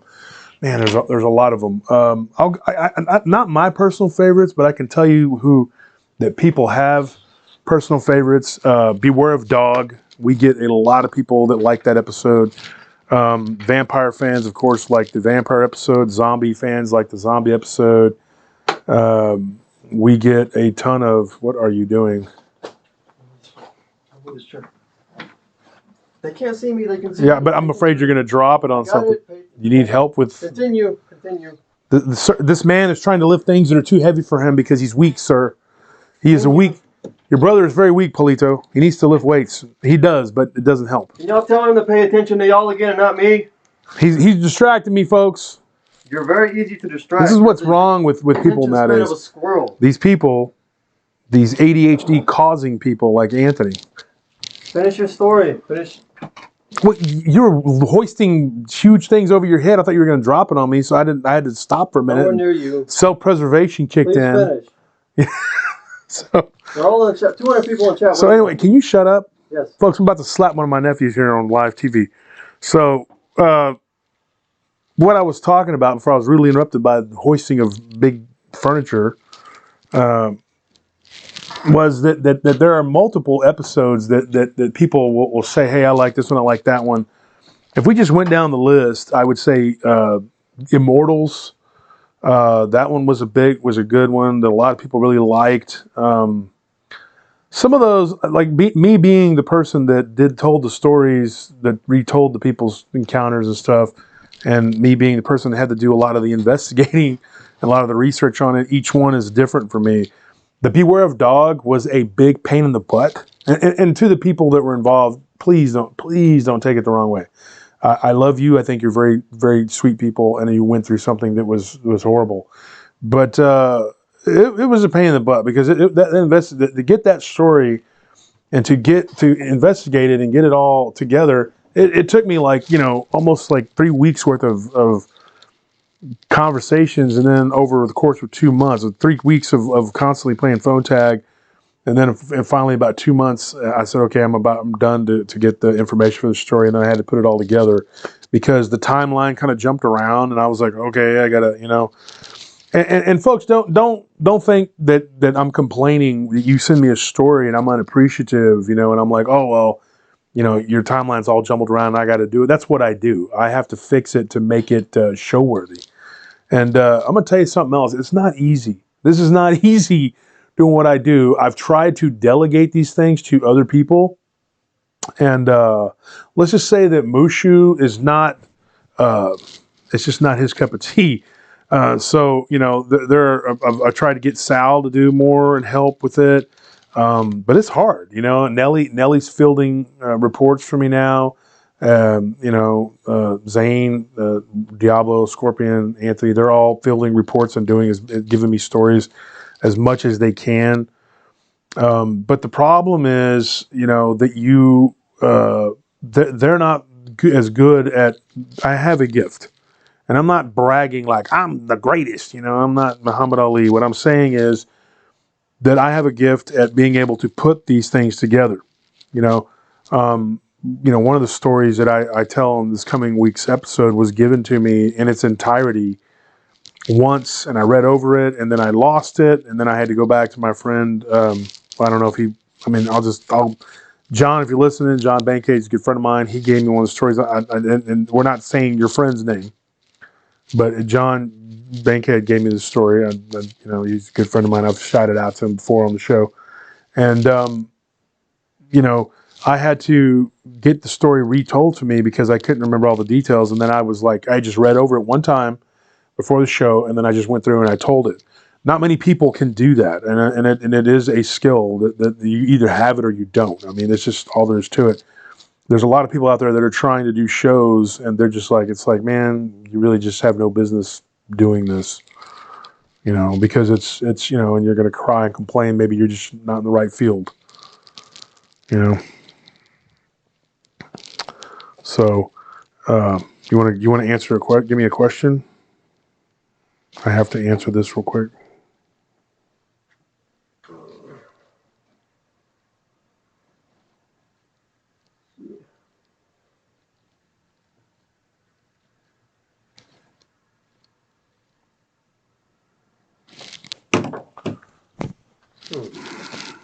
It says, do you have a testimony about turning to Jesus Christ, like a particular moment that changed everything? Yes, I do.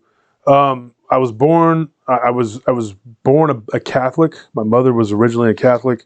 I was baptized as a Catholic. Then I was born. I was born again and baptized as a 5-year-old in a very strict Baptist church in West Texas, where everything was a sin.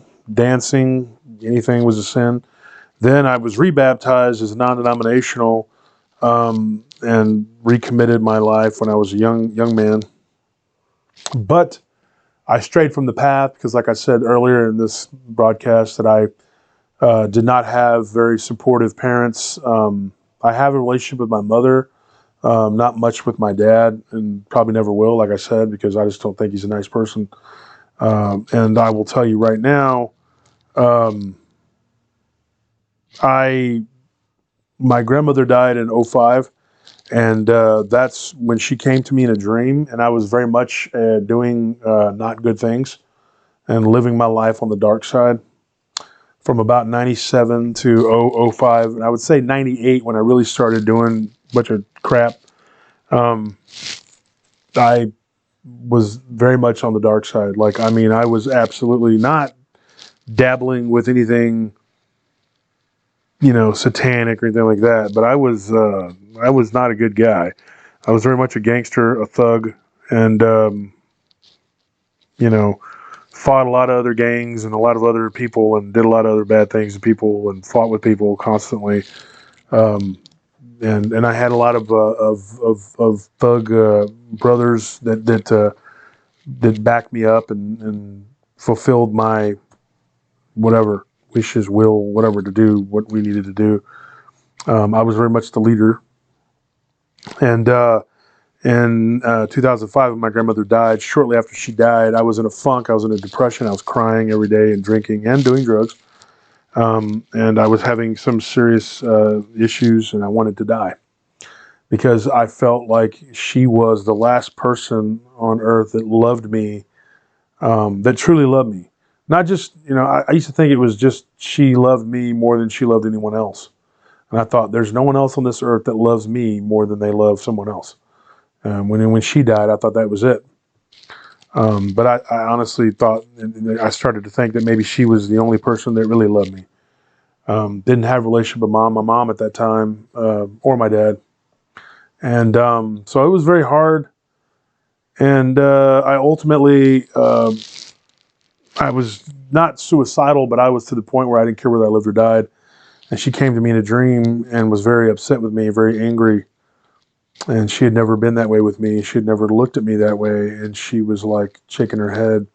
She was sitting in this chair in a dark room. And that was it. I called up my buddy Jerome, who was one of my guys. And I said, "Hey, I'm done. We're gonna end all this." And he thought I was joking. I said, "No, I'm not. I'm done. And I'm not going to live like this anymore." And I went to work as an $8 an hour security guard at a parking garage.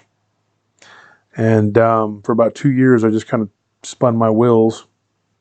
And I started to cry one night and told God, "God, what is this? What am I doing? I don't have any direction. Am I just going to be an $8 an hour security guard for the rest of my life? Am I not? Is something going to, you know?" And I had to be completely broken down and humbled and changed. And everything happens on God's time, not on your time. People have to understand that, and they have to learn. That's a hard lesson to learn. It's a bitter pill to swallow. That you have to come to the realization that you know, when things are going to change, you may feel like it's time to change and everything, you know, but God is going to put you through your paces. And I felt like the Spirit of God come over me and say, hey, you know what? You have no right to be crying. Look at all the things you've done. You know, you have to pay your penance. You have to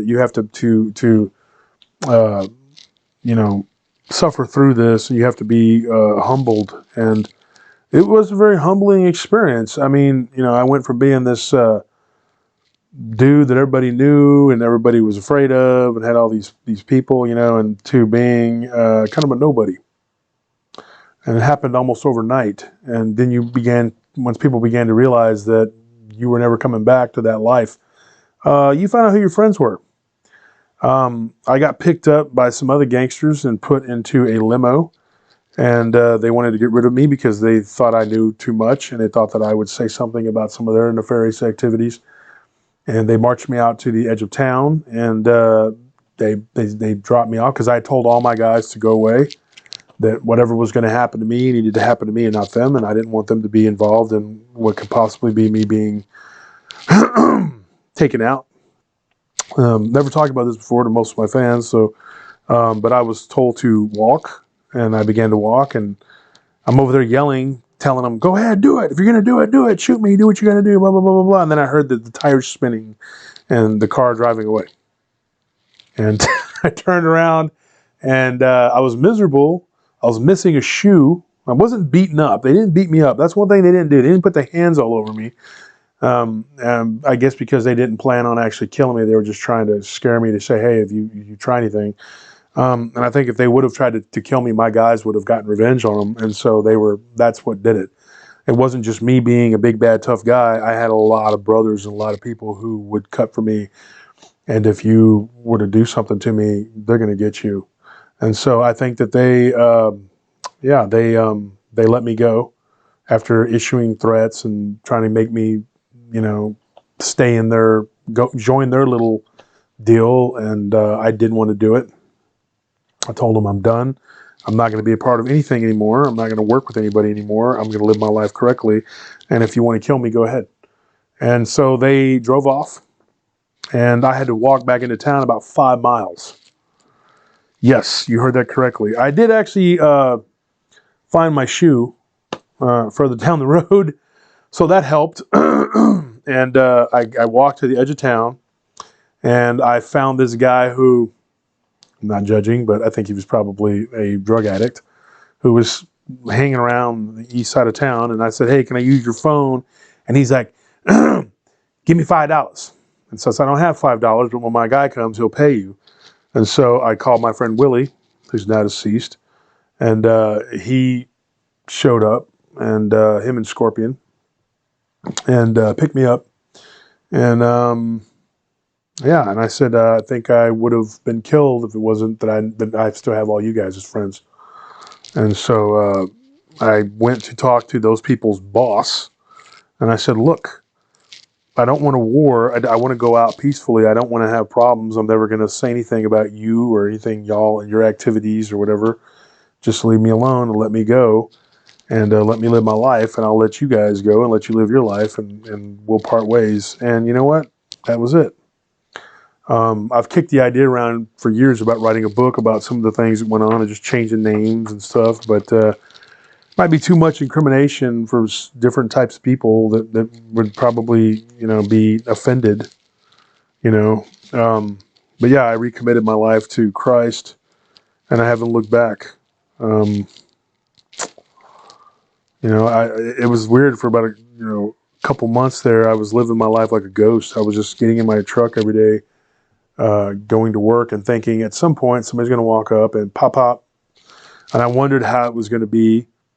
Not a lot of car bombings going on in the 90s in Austin, so I kind of figured it wouldn't be like that, but maybe I would just disappear, nobody would find me, or they were going to shoot me, something was going to happen.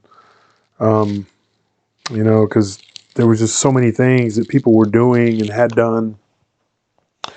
And, you know, when you're living in that sort of life, you're just like, it's not a pleasant, it's not a pleasant existence. At some point you start to realize that it's not worth it. You're not getting anything out of it. You're just, it's like you're just existing. And then you're constantly waiting for the hammer to fall, and And like looking over my shoulder. You know, one night I got ran off the road and shot at, and another time I was stabbed. Been stabbed 2 different times. So you know, I lived a very violent life, and I changed my life, and I thank God every day that He has given me peace, at least as much as possible in this world. And I found a nice woman, and you know, there were a lot of bad people who did a lot of bad things that I had to deal with, you know, and that I just couldn't stand being around them because you knew they were just horrible people. And, you know, you watch them do the most horrible things and you're going like, why did these people not go to jail? Why are they not in prison for the things that they've done? But life is what it is, and eventually things catch up to these people, and some of them did eventually go to jail and go to prison and pay the price for the things that they've done. But even though it wasn't necessarily the things I knew about, but they did go to prison for other things, because people that stay in the criminal life eventually do go to jail. It's a no-win. Eventually you will go to prison or die. It's just the truth. And most of my brothers followed me into legitimacy. The ones that didn't ended up in prison. And so a lot of my brothers, no offense to any of you, I love you guys very much, but a lot of you have criminal records. Because when I got out of the life, you didn't go with me. You stayed in doing this or that or the other, and you ended up paying the price for that. I never snitched anybody out or had to roll on anybody. I just got out, and I was I guess, bad enough dude that people were like, you know what, we're just going to have to leave this guy alone, because I'm not going to take your crap. And even if with a gun to my head, which I've had to my head multiple times, I never backed down and started begging or asked for anything. Had a really nervy kid. Hand was shaking and put a 9mm right to my head, like boom, boom, right here, and threatened me. His uncle was a very bad person. They were in a gang, and he was talking crap, and even his uncle was trying to tell him, hey, you know, take it easy. And I basically told him, go ahead, do it, shoot me, because I didn't care whether I lived or died. And what I told him was, if you shoot me, you don't get anything. You just get to go to prison, because you're doing it in front of all these people. And when you go to prison, you're just going to be the guy that shot Wolf. That's all you're going to be. You're not going to be anybody. You're just going to be a little punk. And because you killed me, somebody's going to be trying to do something to you, because either they were my friends or friends of friends, or they want to make a reputation for themselves. And I said, it's not going to do anything for you to kill me. You're just going to be the guy that cowardly shot somebody. And I guess it worked. He put his gun down. He pulled his gun away and kept running his mouth, and got back in his car and took off. That was one of the situations I remember very clearly. Happened right downtown behind a nightclub. That's not the kind of life I wanted to live, and I know my grandmother didn't either. So when she came to me in my dream, it was time to leave. And there's a lot more to it than that. I mean, there's a lot of stuff that went on, you know, and I'm not going to get into it in this podcast right now, but we'll get back to the paranormal. Yes, live by the sword, die by the sword.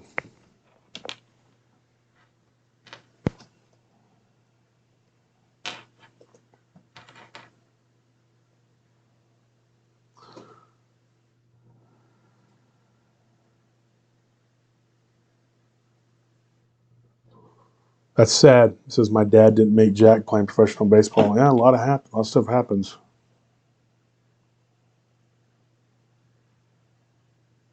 The Bible speaks of spiritual warfare at all times. Yes, that's true. What's the scariest, most aggressive dogman encounter you've heard in all the stories you know? Man, that's a hard one. What do you think, Anthony? There's been a lot of them. Scariest dog, man. That I've told on DREER, I guess, or PRT. What was the one where they came out of that well? The church, yeah, the well, where they came out of the well. That's a crazy one. I think that story. The guy worked with me and Anthony and Scorpion and D, and that was it was terrifying. He cried when me and Scorpion, and I felt awful, that he cried, and it was something that happened to him as a little kid. He was like 8 years old. So I think he was 8. I don't remember. He was a kid. It was sad. That's a horrifying one. The one with the kid in Michigan where he was, and I felt bad for him as a teenager. I've been there. I've been homeless. I lived in my car for a couple months, man. I know what it's like to not have food. That's why I used my fist to get to where I needed to be, because I had no other real talent that I could call upon. And so I had to use my whatever to make a name for myself to get somewhere in life.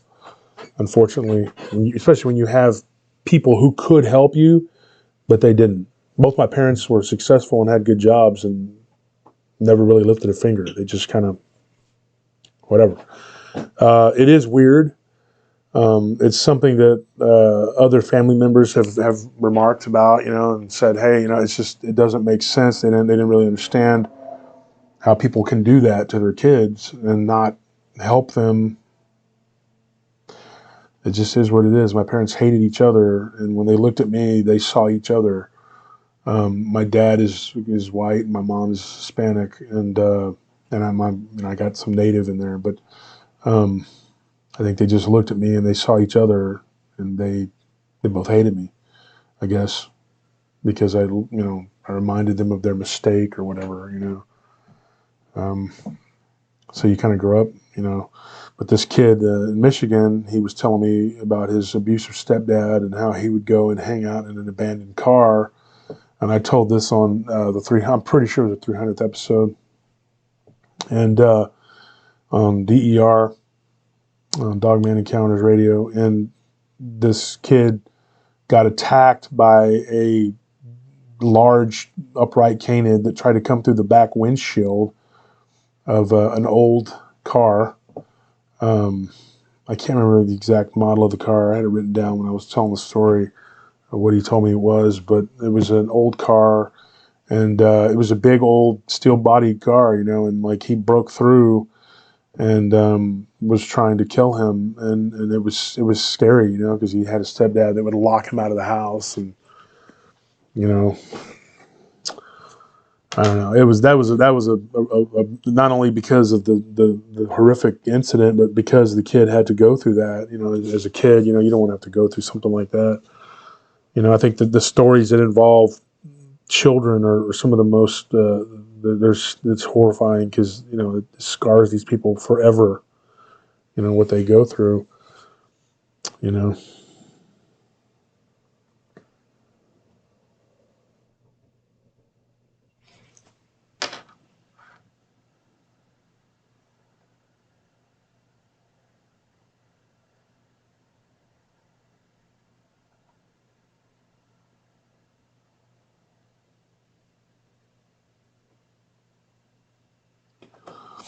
Somebody on here had an abduction experience. Okay, somebody asked me which is the tallest height of Bigfoot and Dogman you have ever heard in all the stories you know. That one it would have been on Ryan's podcast. We were talking about the Genosqua, and there was one not too far from where we were looking at property today, and definitely I think it was a type of Bigfoot because it didn't have a snout. It was reddish brown color, and it was very tall, like 9 to 10 feet. I believe. I got to go back and look at my notes, but yeah, that one was pretty crazy, and it was tearing the heads off of livestock, which is why we talked about it on the Genosco episode. If we can get back in and record at some point, then I'll tell those stories on Whisper to a Scream.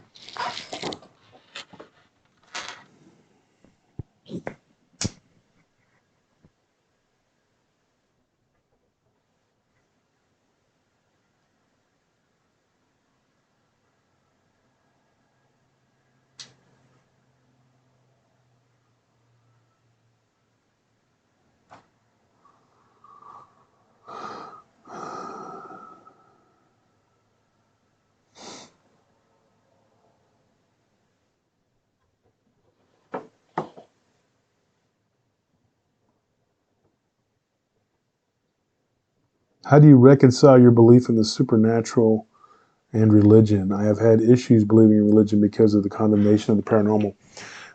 People that will just go out and condemn the paranormal are very ignorant people.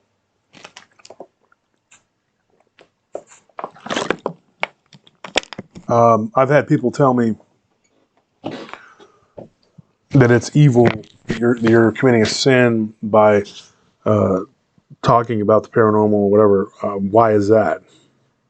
I think that people need to know about these kind of things and understand that these things are real and that these things exist in our world, and we need to come to some sort of understanding about them, and accepting that they're there. I think should bring you closer to God. If anything, you should be. The late Brenton Songwin, a good friend of mine. One of the things that he talked about was, that right around the time that I was really hitting my stride and getting going as a podcaster, he passed away, and we had been talking about doing a collaboration, and then he was sick. He got ill real bad, and then he had cancer, and it was awful. But he talked often about Christ and about his salvation, and he was very he believed wholeheartedly in what he was doing, and that talking about these things and getting the information out there to people was important. It was important that people know that these things exist. I don't. Here's something I'm going to say to you folks. I don't totally agree with the whole. One of Brenton's beliefs was that the evil, like the devil, doesn't divide his kingdom, and that there's this whole order to the evil, and that they're all in it together, and there's all this real strict order. I don't really believe in that, only because the very nature of evil itself is what weakens it. And what I mean is, I don't think there's just one big devil that's just in control of all these other devils. And I'll tell you why I don't believe that. Because if you've ever been in the criminal world, okay, you know that it's very rare to have, one guy that controls an entire faction, and that all the other criminals are just all going to fall in line and follow that one guy. No, you're going to have different groups, and nobody's going to be completely loyal to, they'll be completely loyal to their group, but that's it. And then the other groups are just on their own. You think of like the bad guys on like the He-Man, the bad guys, like you can't really use these guys, Cobra as an example, because they did have a structural hierarchy, but even then they had the whole storyline between Serpentor and Cobra Commander, but like think of the Decepticons, like they were all in it for themselves. I mean, just like Skeletor's guys, I mean, they were all in it for themselves. I mean, they'll go with you as far as it'll take them and further them. One Decepticon in particular from the 80s, I remember Thundercracker reading his bio, and he was basically only a Decepticon because it was helping to further his goal and his aim. He really didn't care. He wasn't like completely on board with all their ideas and everything else. He just wanted to do. There was an episode of Transformers where they talked about what's called Starscream's Ghost. I was a big Transformer and G.I. Joe fan, so I'm just throwing this out there. But in Starscream's Ghost, there was a Decepticon named Octane who was working with an Autobot, and they were both was one of the Junkions, and they were actually working together to make money and selling like scrap or something like that. And Starscream came out and was like, he was a spirit, which I thought was pretty cool. He had a soul, obviously. And he came out and was like, you're going to help me do this, this, and that. And I think he tried to possess Octane or whatever, but Octane was obviously doing his own thing. He didn't care what Galvatron said, or Megatron or whatever. He didn't care. And if you read, anything, comic book wise, you'll see that that's the case. I'm a big Lord of the Rings fan. If you look at Lord of the Rings, I mean, the orcs were always like, they were just like, whatever. They don't organize. They're just rabble groups of them here. And then the goblins had their own thing. And the different types of orcs had their own thing. They had cave orcs and plains orcs and all these different orcs, and they didn't really organize. But it took Sauron under the guidance of Sauron, using Saruman to get them all together to make them into a cohesive fighting unit, make them all work together. That's very rare. It's very hard to find that. If you look at like crime families, there's not really one big family that's in charge. All these ethnic mobs, all these ethnic mafias, they all dance to their own tune. And then you'll have factions within factions, and I saw that all the time, dissension in the ranks. Not necessarily a problem I dealt with, but I saw other groups having problems with their leadership, and we would get into fights with other groups, and they would be like, they would turn on their leaders, because their leaders, for one thing, their leaders were not like me. They didn't treat their people good, and they weren't loyal. And my guys, we were all together through loyalty. But the darkness in particular, that's not the norm. The darkness does not tend to be loyal. It does not tend to be caring. It doesn't have any sort of honesty. There's no integrity. So, you get what you get. Like, you end up with, like, all these different demons and all these different types of evil. I don't think that they're all on the same team. I just think that they're all evil. You know what I mean? They're all chaotic evil, and they further their aims. They follow whoever can further their aims. You know what I mean? I think that there are different factions. I really do. And that is one thing that I kind of differed from what Brenton Solomon would always say, that everything would go back to one particular devil that was in charge. Yeah, it said Lucifer fell with his followers, but Lucifer was the rebellious angel, and that's not to be confused with the fallen angels. The fallen angels, to me, are a separate issue from the rebellious angels. The rebellious angels were kicked out of heaven by Michael the archangel, and those were the followers of Lucifer, and they ended up on Earth. And then there were the Watchers, the 200 Watchers, who I believe were put here to make sure that those other fallen angels, the rebellious angels, were kept in check, and they were the planet was to be watched over by the 200 angels. And ultimately, this is a possible scenario. I'm not saying I believe this 100%, but the fallen angels, they ended up falling because they bred with the daughters of man. And yeah, exactly. Greed is their commonality. Yeah, and so, they have a common, they have common goals and, stuff like that, and they work together, but it's only as far as their, whatever their aims are met. You know what I mean? They'll deviate from one another once they're, whatever, And so, what you have is a loose confederation of bad guys who will play on the same team when it suits their needs. And I know that there are different books and stories out there about the different types of Nephilim and giants fighting one another. They killed each other. And then when they died, they became evil spirits, which are the demons that we're dealing with. I think it's rare that you will actually encounter a true fallen angel, but it does happen. But typically, these are the Nephilim that we deal with and their offspring. And the Nephilim are not necessarily the fallen angels. They are the offspring of the fallen angels. And when they died because of the flood, they ruled during the antediluvian time. When they died because of the flood, I think that, their spirits became demons. Yeah, there is a hierarchy. Yeah, there is. But it's also, like I said, I think there's multiple, though. I don't think there's just one. I don't think there's just one. Can they be united ultimately to fight against God, which is what probably, yeah. I mean, that it would, even with all of the power that the darkness can muster, they won't be able to defeat God. So, I mean, there is a Luciferian that was on YouTube who was talking about how they were going to fight God and ultimately they were going to win. I'm not going to say his name because it gets into a whole bunch of stuff that I don't want to have YouTube yank my video down because I said something. But this guy, he talks about to this interviewer very frankly about very just matter of fact about how that his father was Lucifer and that they're going to fight God and in the end they're going to defeat him and all this stuff. And I'm going like, this, you could not be more wrong. And yeah, it's just, to me, it's hilarious that you would even think such foolishness. The person that created the universe, you're going to defeat him? Okay, good luck with that.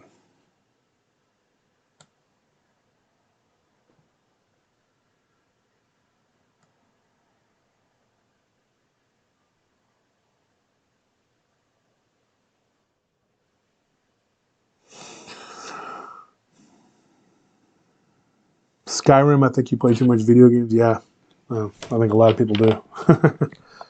It says here, I don't think the Nephilim have souls because the souls given by God. I believe they had souls because it says in the book of Enoch that they became demons and that they would be evil spirits for all time. And that's what happened. Here's something I'm going to say about that, folks, about souls. Our soul is what powers our physical body. The physical body cannot exist and be powered if it doesn't have a soul.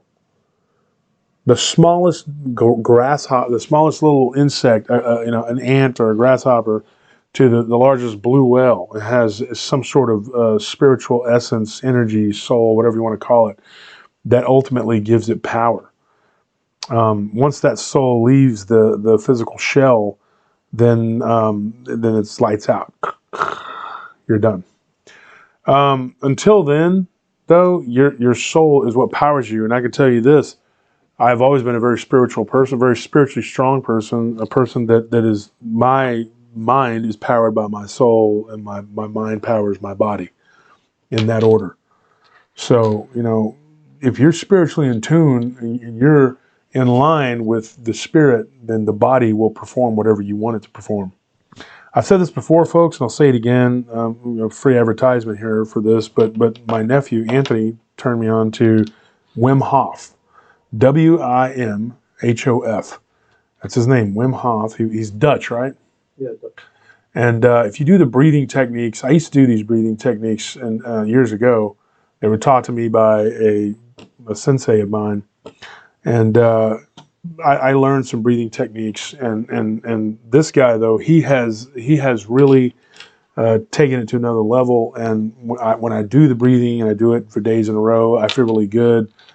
It really works if you follow his methods, and you'll start to feel like more powerful as a being, as a person, and you'll start to feel more of a connection between the physical and the spiritual. I think that we all need to be more spiritual because we're living in an age where spiritualism is under attack itself and it's dying. And these people want to destroy our connection to the spiritual world. Everybody is in this physical world and we're living in this physical plane of existence, and you don't even realize it. It's actually kind of a matrix. And everybody's afraid of dying. They're like, oh, if I die, whatever, blah, blah, blah. You lose your body. It's like losing your car. Okay? I'm not saying to take your life for granted and the life that God gave you. I'm not saying that that's something that you should do, but I'm saying that it shouldn't be as much of a concern. Where your soul goes in the end should be the most important thing, not what happens to you in this physical plane of existence. It's nice to be comfortable and live comfortably in the physical plane, but ultimately, it's a very short period of time that you're here, and you need to try to get yourself correct, and try to make a balance between a physical, the body, mind, and spirit. It's very important. And I think that everybody out there, I love everybody, my listeners, I love all of you guys. And I hope that you will heed what I'm telling you. That the main reason I do this stuff is not only do I have a passion for it, and I want the truth, I want the answers, I want it, the unknown is fascinating to me, but I want others out there to take the journey with me, and let's hear what other people have to say about all these different stories they have, the different cryptids and things that they've encountered, and I try not to discount people's stories, you know, and give everybody a platform, you know. But you know, you have to try to strike a balance between your soul and your body, and make sure that the soul always comes first, and know that everything that moves and lives and breathes is doing it because it has a soul. There's an energy there. And so I think that the breathing techniques are very important, and that can help get you get your body correct and where it needs to be, and you'll be healthier, you know.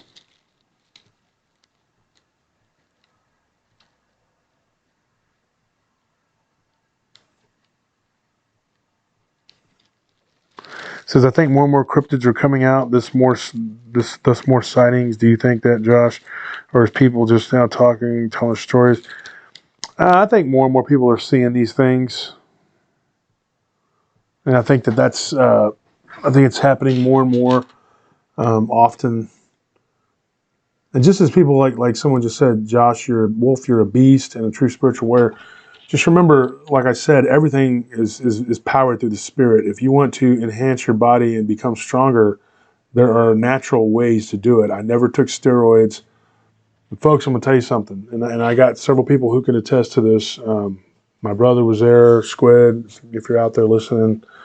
Willie knew this, he's deceased, but many of my friends have seen this. And back then, you know, we weren't like videoing and taking pictures of everything because our phones, you know, this was back in the, 20 years ago. But the most I ever threw up on a bench press was 660 pounds. Now, if you can fathom that, that's a lot. You know, a squat was like 800, you know, I mean, just a very strong person. But I think that all of that comes from the spirit. Your spirit, if you can will your body to do these things, it all comes from the spirit. The spirit powers our bodies. And I would face off against guys who were on steroids, who were taking all kinds of crazy weird stuff and telling me I should take this and I should take that, and I would never do it. Some of these guys were stronger than me at one time, but in the end, I always ended up stronger than them because I took the slow, correct road on that, and they didn't. They went for this quick, easy fix. And I think a lot of times people that dabble in the spirituality on the dark side, that's what they're doing. They're going for this like quick, easy, like whatever, to try to get power. And that's not how you're supposed to do it. And and I said 660 pounds, not 666. And so I think that people that dabble in that, they're trying to achieve or trying to find something that's just not there. There is no shortcut. I posted on my Facebook about people being jealous and being, your enemies coming together just because they hate you. The thing is, it's funny because, if they put as much time and energy as they do into hating you, and they just did the right thing, then they would be successful. Maybe, they have more talent. But no, they'd rather, take a shortcut, take the easy way out. And anything that's worth doing and that's worthwhile, there is no real shortcut, whether it's physical or spiritual, mental. One thing I despise too is mental laziness. I just have a real disdain for that. I hate mentally lazy people because, to me, I have a saying like, he who loves sleep loathes life. If you're a sleeper and you're somebody, because I know people like that, they just want to sleep, like they just want to go to sleep and just be asleep all the time. And I used to chastise Anthony and Zane about it all the time. And Paulito, I think my other nephew's in the studio. What would you say, Gordo? He likes to sleep. Gabby, yeah, and these people like to sleep, and it's like, if you love sleep, then you loathe life. I mean, because you're not living your life, you're just sleeping. And I get that you're tired or whatever, but the truth be told, you need to be doing something with yourself. And this time that you were given here on earth, instead of sleeping through it and watching stupid TV and playing dumb games, you know, why don't you do something with it? Why don't you do something with your time on this planet? The time that you're allotted and given to live.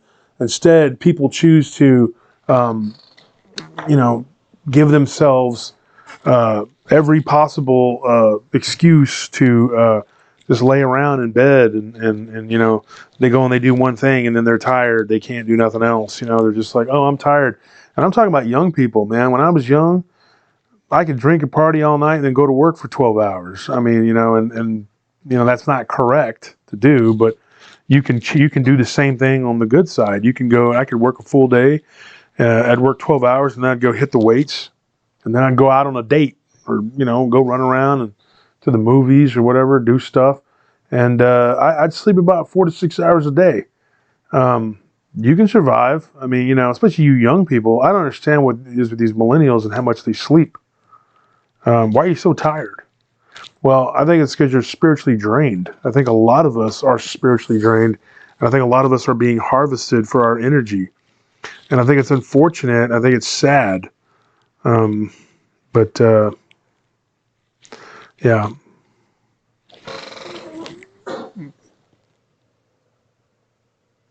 It says it's true there's a demon of sleep and of laziness.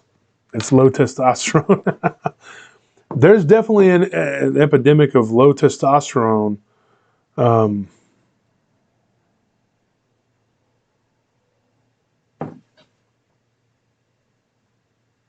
There's definitely a you know that's going on. Testosterone in males being born now. Josh, do you think you could beat up Tank Abbott when he was younger? If you go back and you watch Tank Abbott fight in the early days of the UFC, a lot of people who see me fight, I'm talking like in his early days. The first 2 or 3 times he was in, the tournament was like, it was a tournament. It was like 2 or 3 fights you had to win.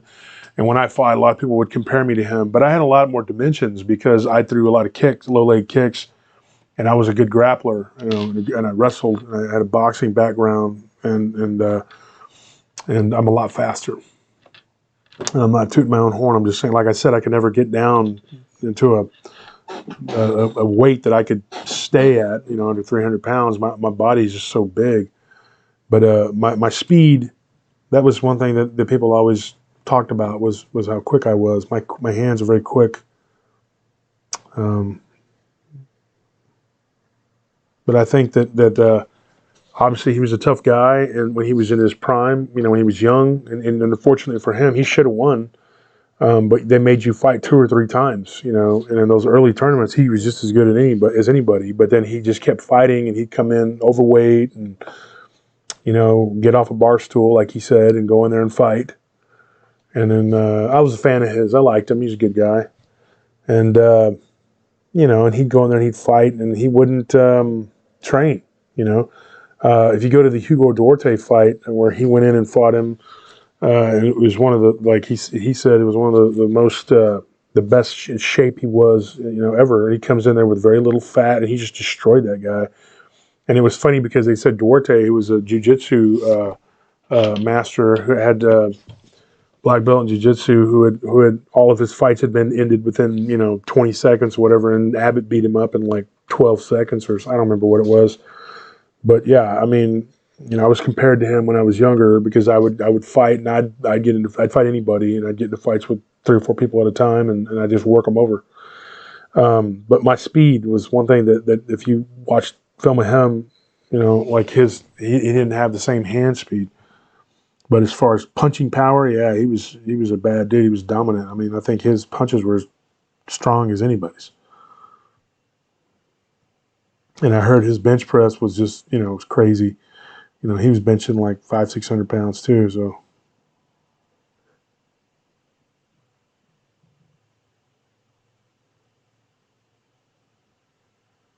yeah, Asher Hall, the demasculation through the big pharma and the crap that is dumped into all these foods these days, absolutely. And people choose to eat crap like that. My brother will go, like yesterday, he went to the convenience store and he bought himself 2 microwave sandwiches. How you can put that into your body, I have no freaking idea, man. Like my nephew's sitting right over here. Both of them, actually, the ones that are in the studio. Palito, say hi. Hi. He is a young guy, but he doesn't drink soda, and he never really has. When he was little, he hardly ever would drink soda, and his brother, we call him Gordo, um, he would always drink soda and eat crap and whatever, but Palito was always kind of more into doing the right thing, you know. What you put into your body is going to be what comes out. Speed is key in fighting. I learned that training knife fighting, speed is the key, as well as trickery. Yep, that's right. I'm not above doing things like that. I threw dirt in people's faces, well, once at least. It says, why don't you fight now? It's because I don't need to. One of the reasons why I got out of the whole fight game, and I used to train all the time. I have friends, you know, that are still fighters. Go on my page, on my Facebook page, Deuce King. He talk to him. He's got a bunch of his old fights on there, and he's an MMA guy. He fought about 50 times. Chris Trammell, another good friend of mine, and he's getting ready to fight. He fights for the Lion Fight, and he's going to be doing a kickboxing fight. Chief, somebody who I actually trained with years ago, and he's a MMA, teaches MMA, has his own Arcanum Combat, you know. There's a lot of guys on my page that fight, you know. I got a couple buddies of mine that were Navy SEALs, and one guy was Special Forces in South Africa, and I have a lot of friends that have been tough, big, strong, violent guys, done a lot of fighting. I was always around that life, boxing, you know, wrestling. Um,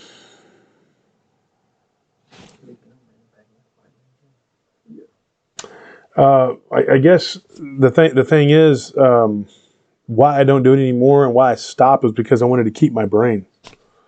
I don't want to get hurt to the point where, you know, you bump your chin getting into the truck and you go unconscious. I don't want to be mentally slow. And I always believe that there's more to the brain, less to the boot, you know, and fighting is mental, you know, and in the spirit. I believe that that's what powers you. I'm sorry if people think that I'm bragging or talking crap. I'm just answering questions and I'm just being completely honest here about stuff, you know, and if you don't like it, well, I guess leave.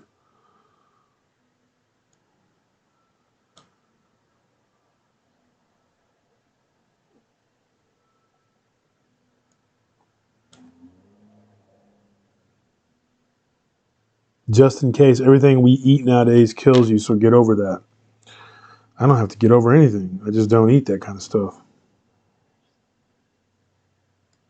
It's what you choose to do with yourself, man.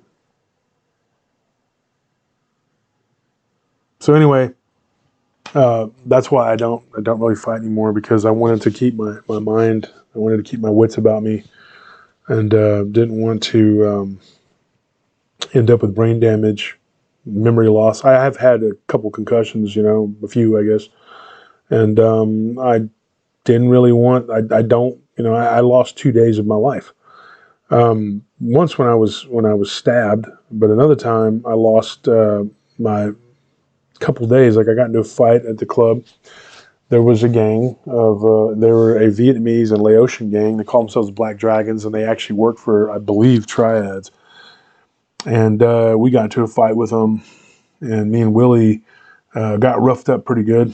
It's one of the fights people remember me losing, because there were about 60 of them and about 5 or 6 of us. And so I got my head jumped up and down on, and I got a pizza sign that weighed about 30 pounds dropped on top of me, solid wood. And I mean, it was, we have $5 donation from Enrique Salinas. Thank you so much for your donation. And it was one of the things that really scared me. Enrique says, love the show and the lives as well. I was walking around the club Saturday night, and this is the first thing I remember. And one of my buddies, this guy Chico, is a good friend of ours, door guy for years, and him and Squid were my door guys. And Chico was off for a couple days, and he had asked me he said, "So what'd you do last night? Did y'all do anything fun?" Because he was out of town, and he had found out, of course, that there was this big brawl that had taken place, and that I had gotten a concussion, and me and Willie had gotten thrown on top of a car. It was pretty bad. Some of the cops actually got assaulted too. I mean, they got their butts kicked too. It was pretty bad. Like this gang of guys they went nuts.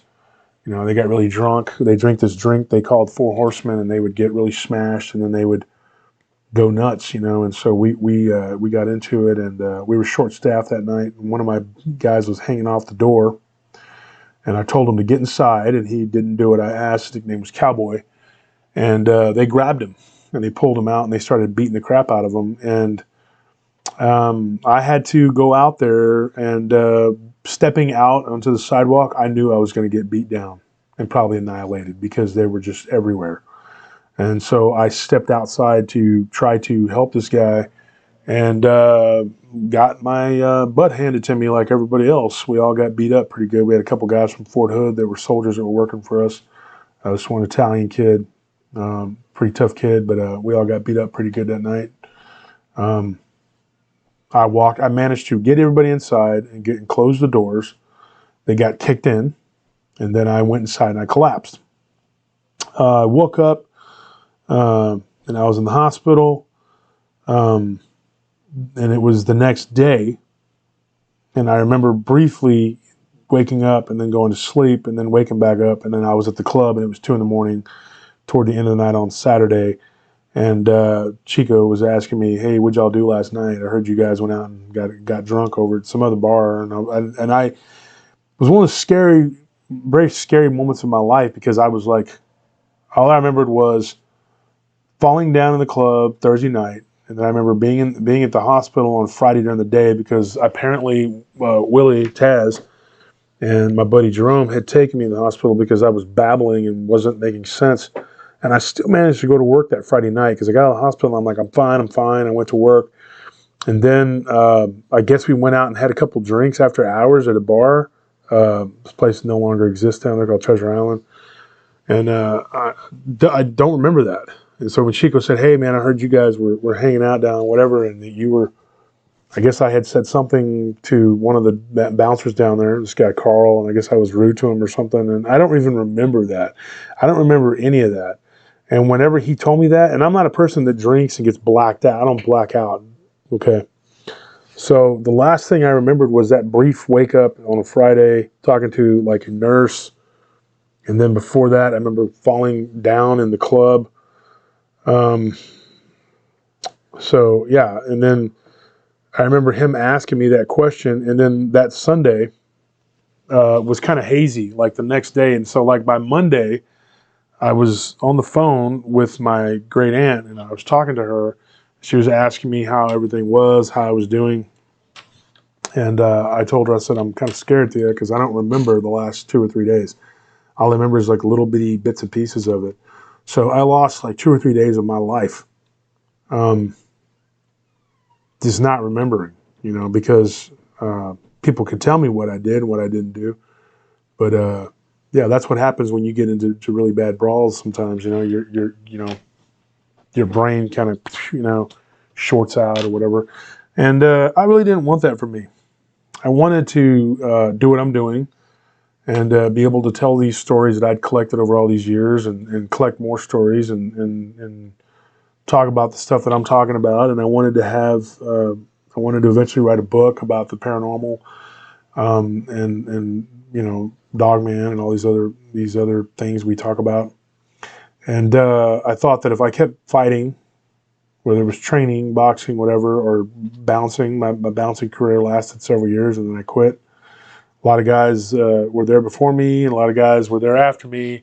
So my career was shorter, I guess, than a lot of those other guys, but I was a lot more violent. I got a lot more fights than they did. Squid, he's still door guys downtown. After all these years, he's a big guy. He's older than me, but he looks like he hasn't aged a day. He's just a big, tough guy. And so anyway, he goes by Polly Squid on Facebook, and he can attest to a lot of the stuff that's going on, But So yeah, I didn't want to be my mind. I wanted to keep my mind intact. So that was one of the things that made me quit. You know, I had a boxing coach years ago that told me that I was one of the smartest people he'd ever coached. And he didn't mean just in, being a smart fighter. He meant like smartest people. And he discouraged me. He said, "You are a good boxer."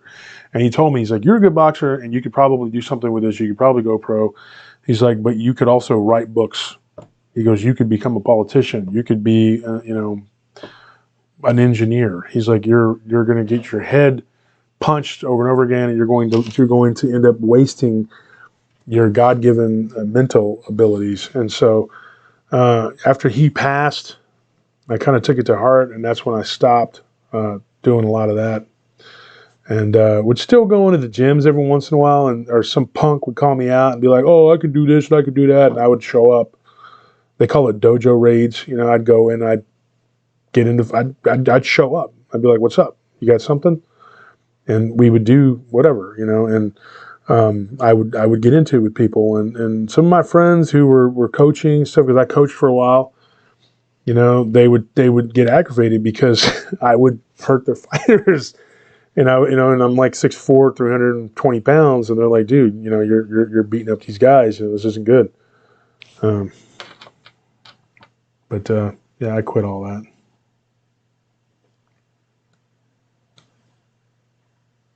And folks, I guess that's gonna be it. I'm gonna wrap it up. It's 10:30.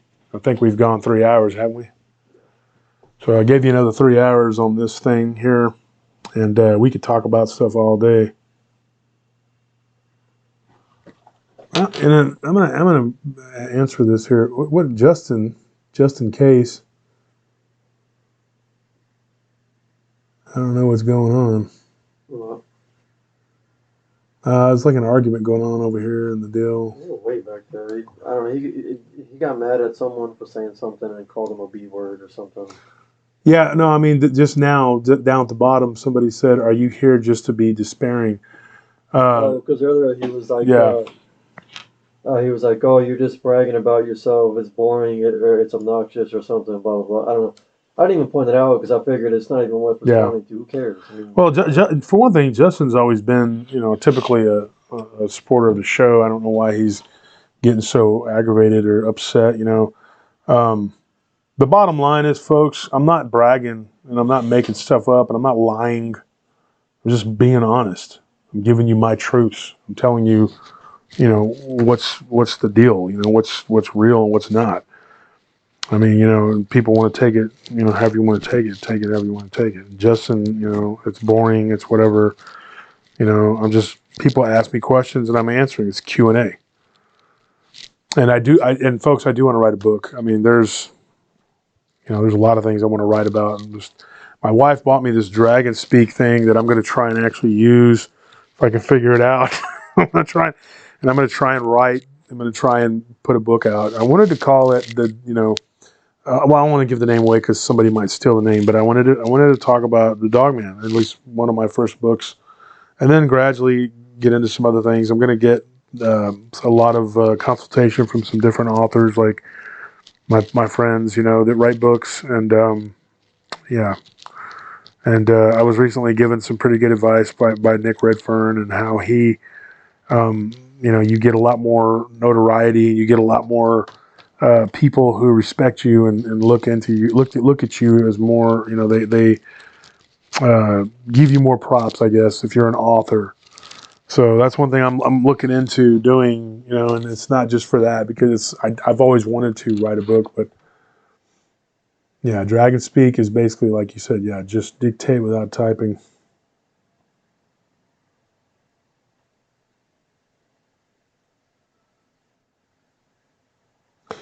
No, Jesse, thanks for being open wolf. Didn't mean to get him called out. I just saw that this whole thing going on, and I guess he was just,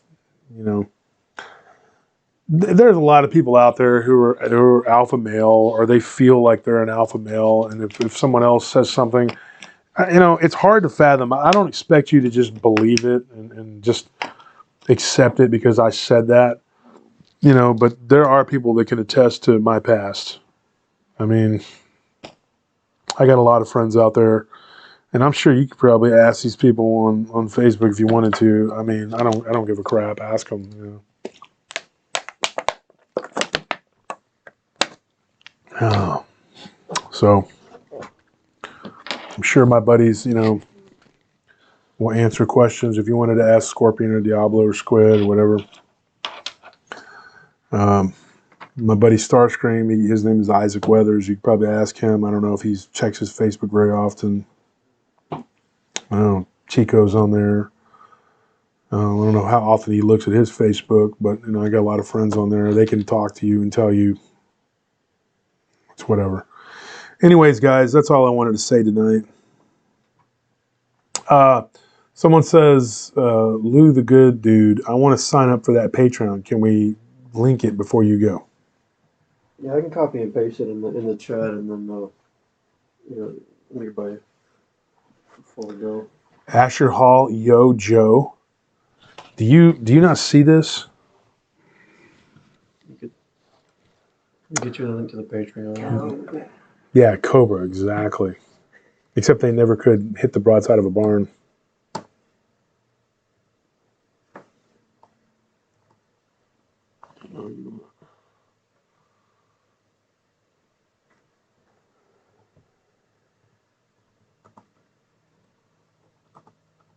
Let's see.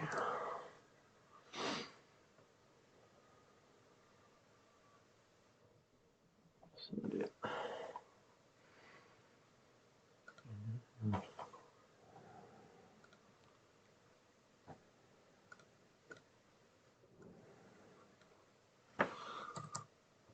Archie podcast.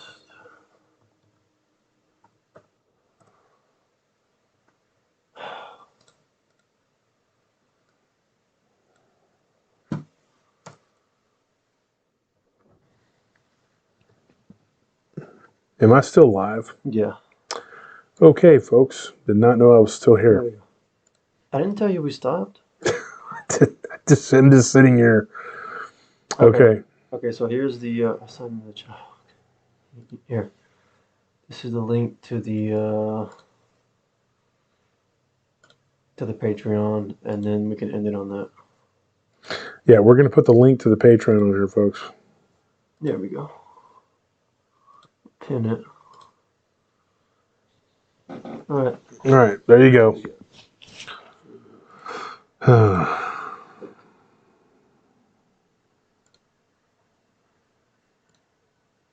And Lou, you are a good dude. Thanks for asking that question. Now it's time to go out into public. These masks actually kind of do look like Cobra. It's weird how everybody's walking around wearing these. And when I was a kid, I always wanted it to look like one of the Cobra soldiers, you know. And now you got the little mask, and we're being forced to wear them and look like them. Somebody said, "Thanks for all you do, Anthony." Yeah, thank you, Anthony, for all your help. You're pretty awesome. Yeah, well. Just click that when you're ready to go. Sometimes I think it's actually his show.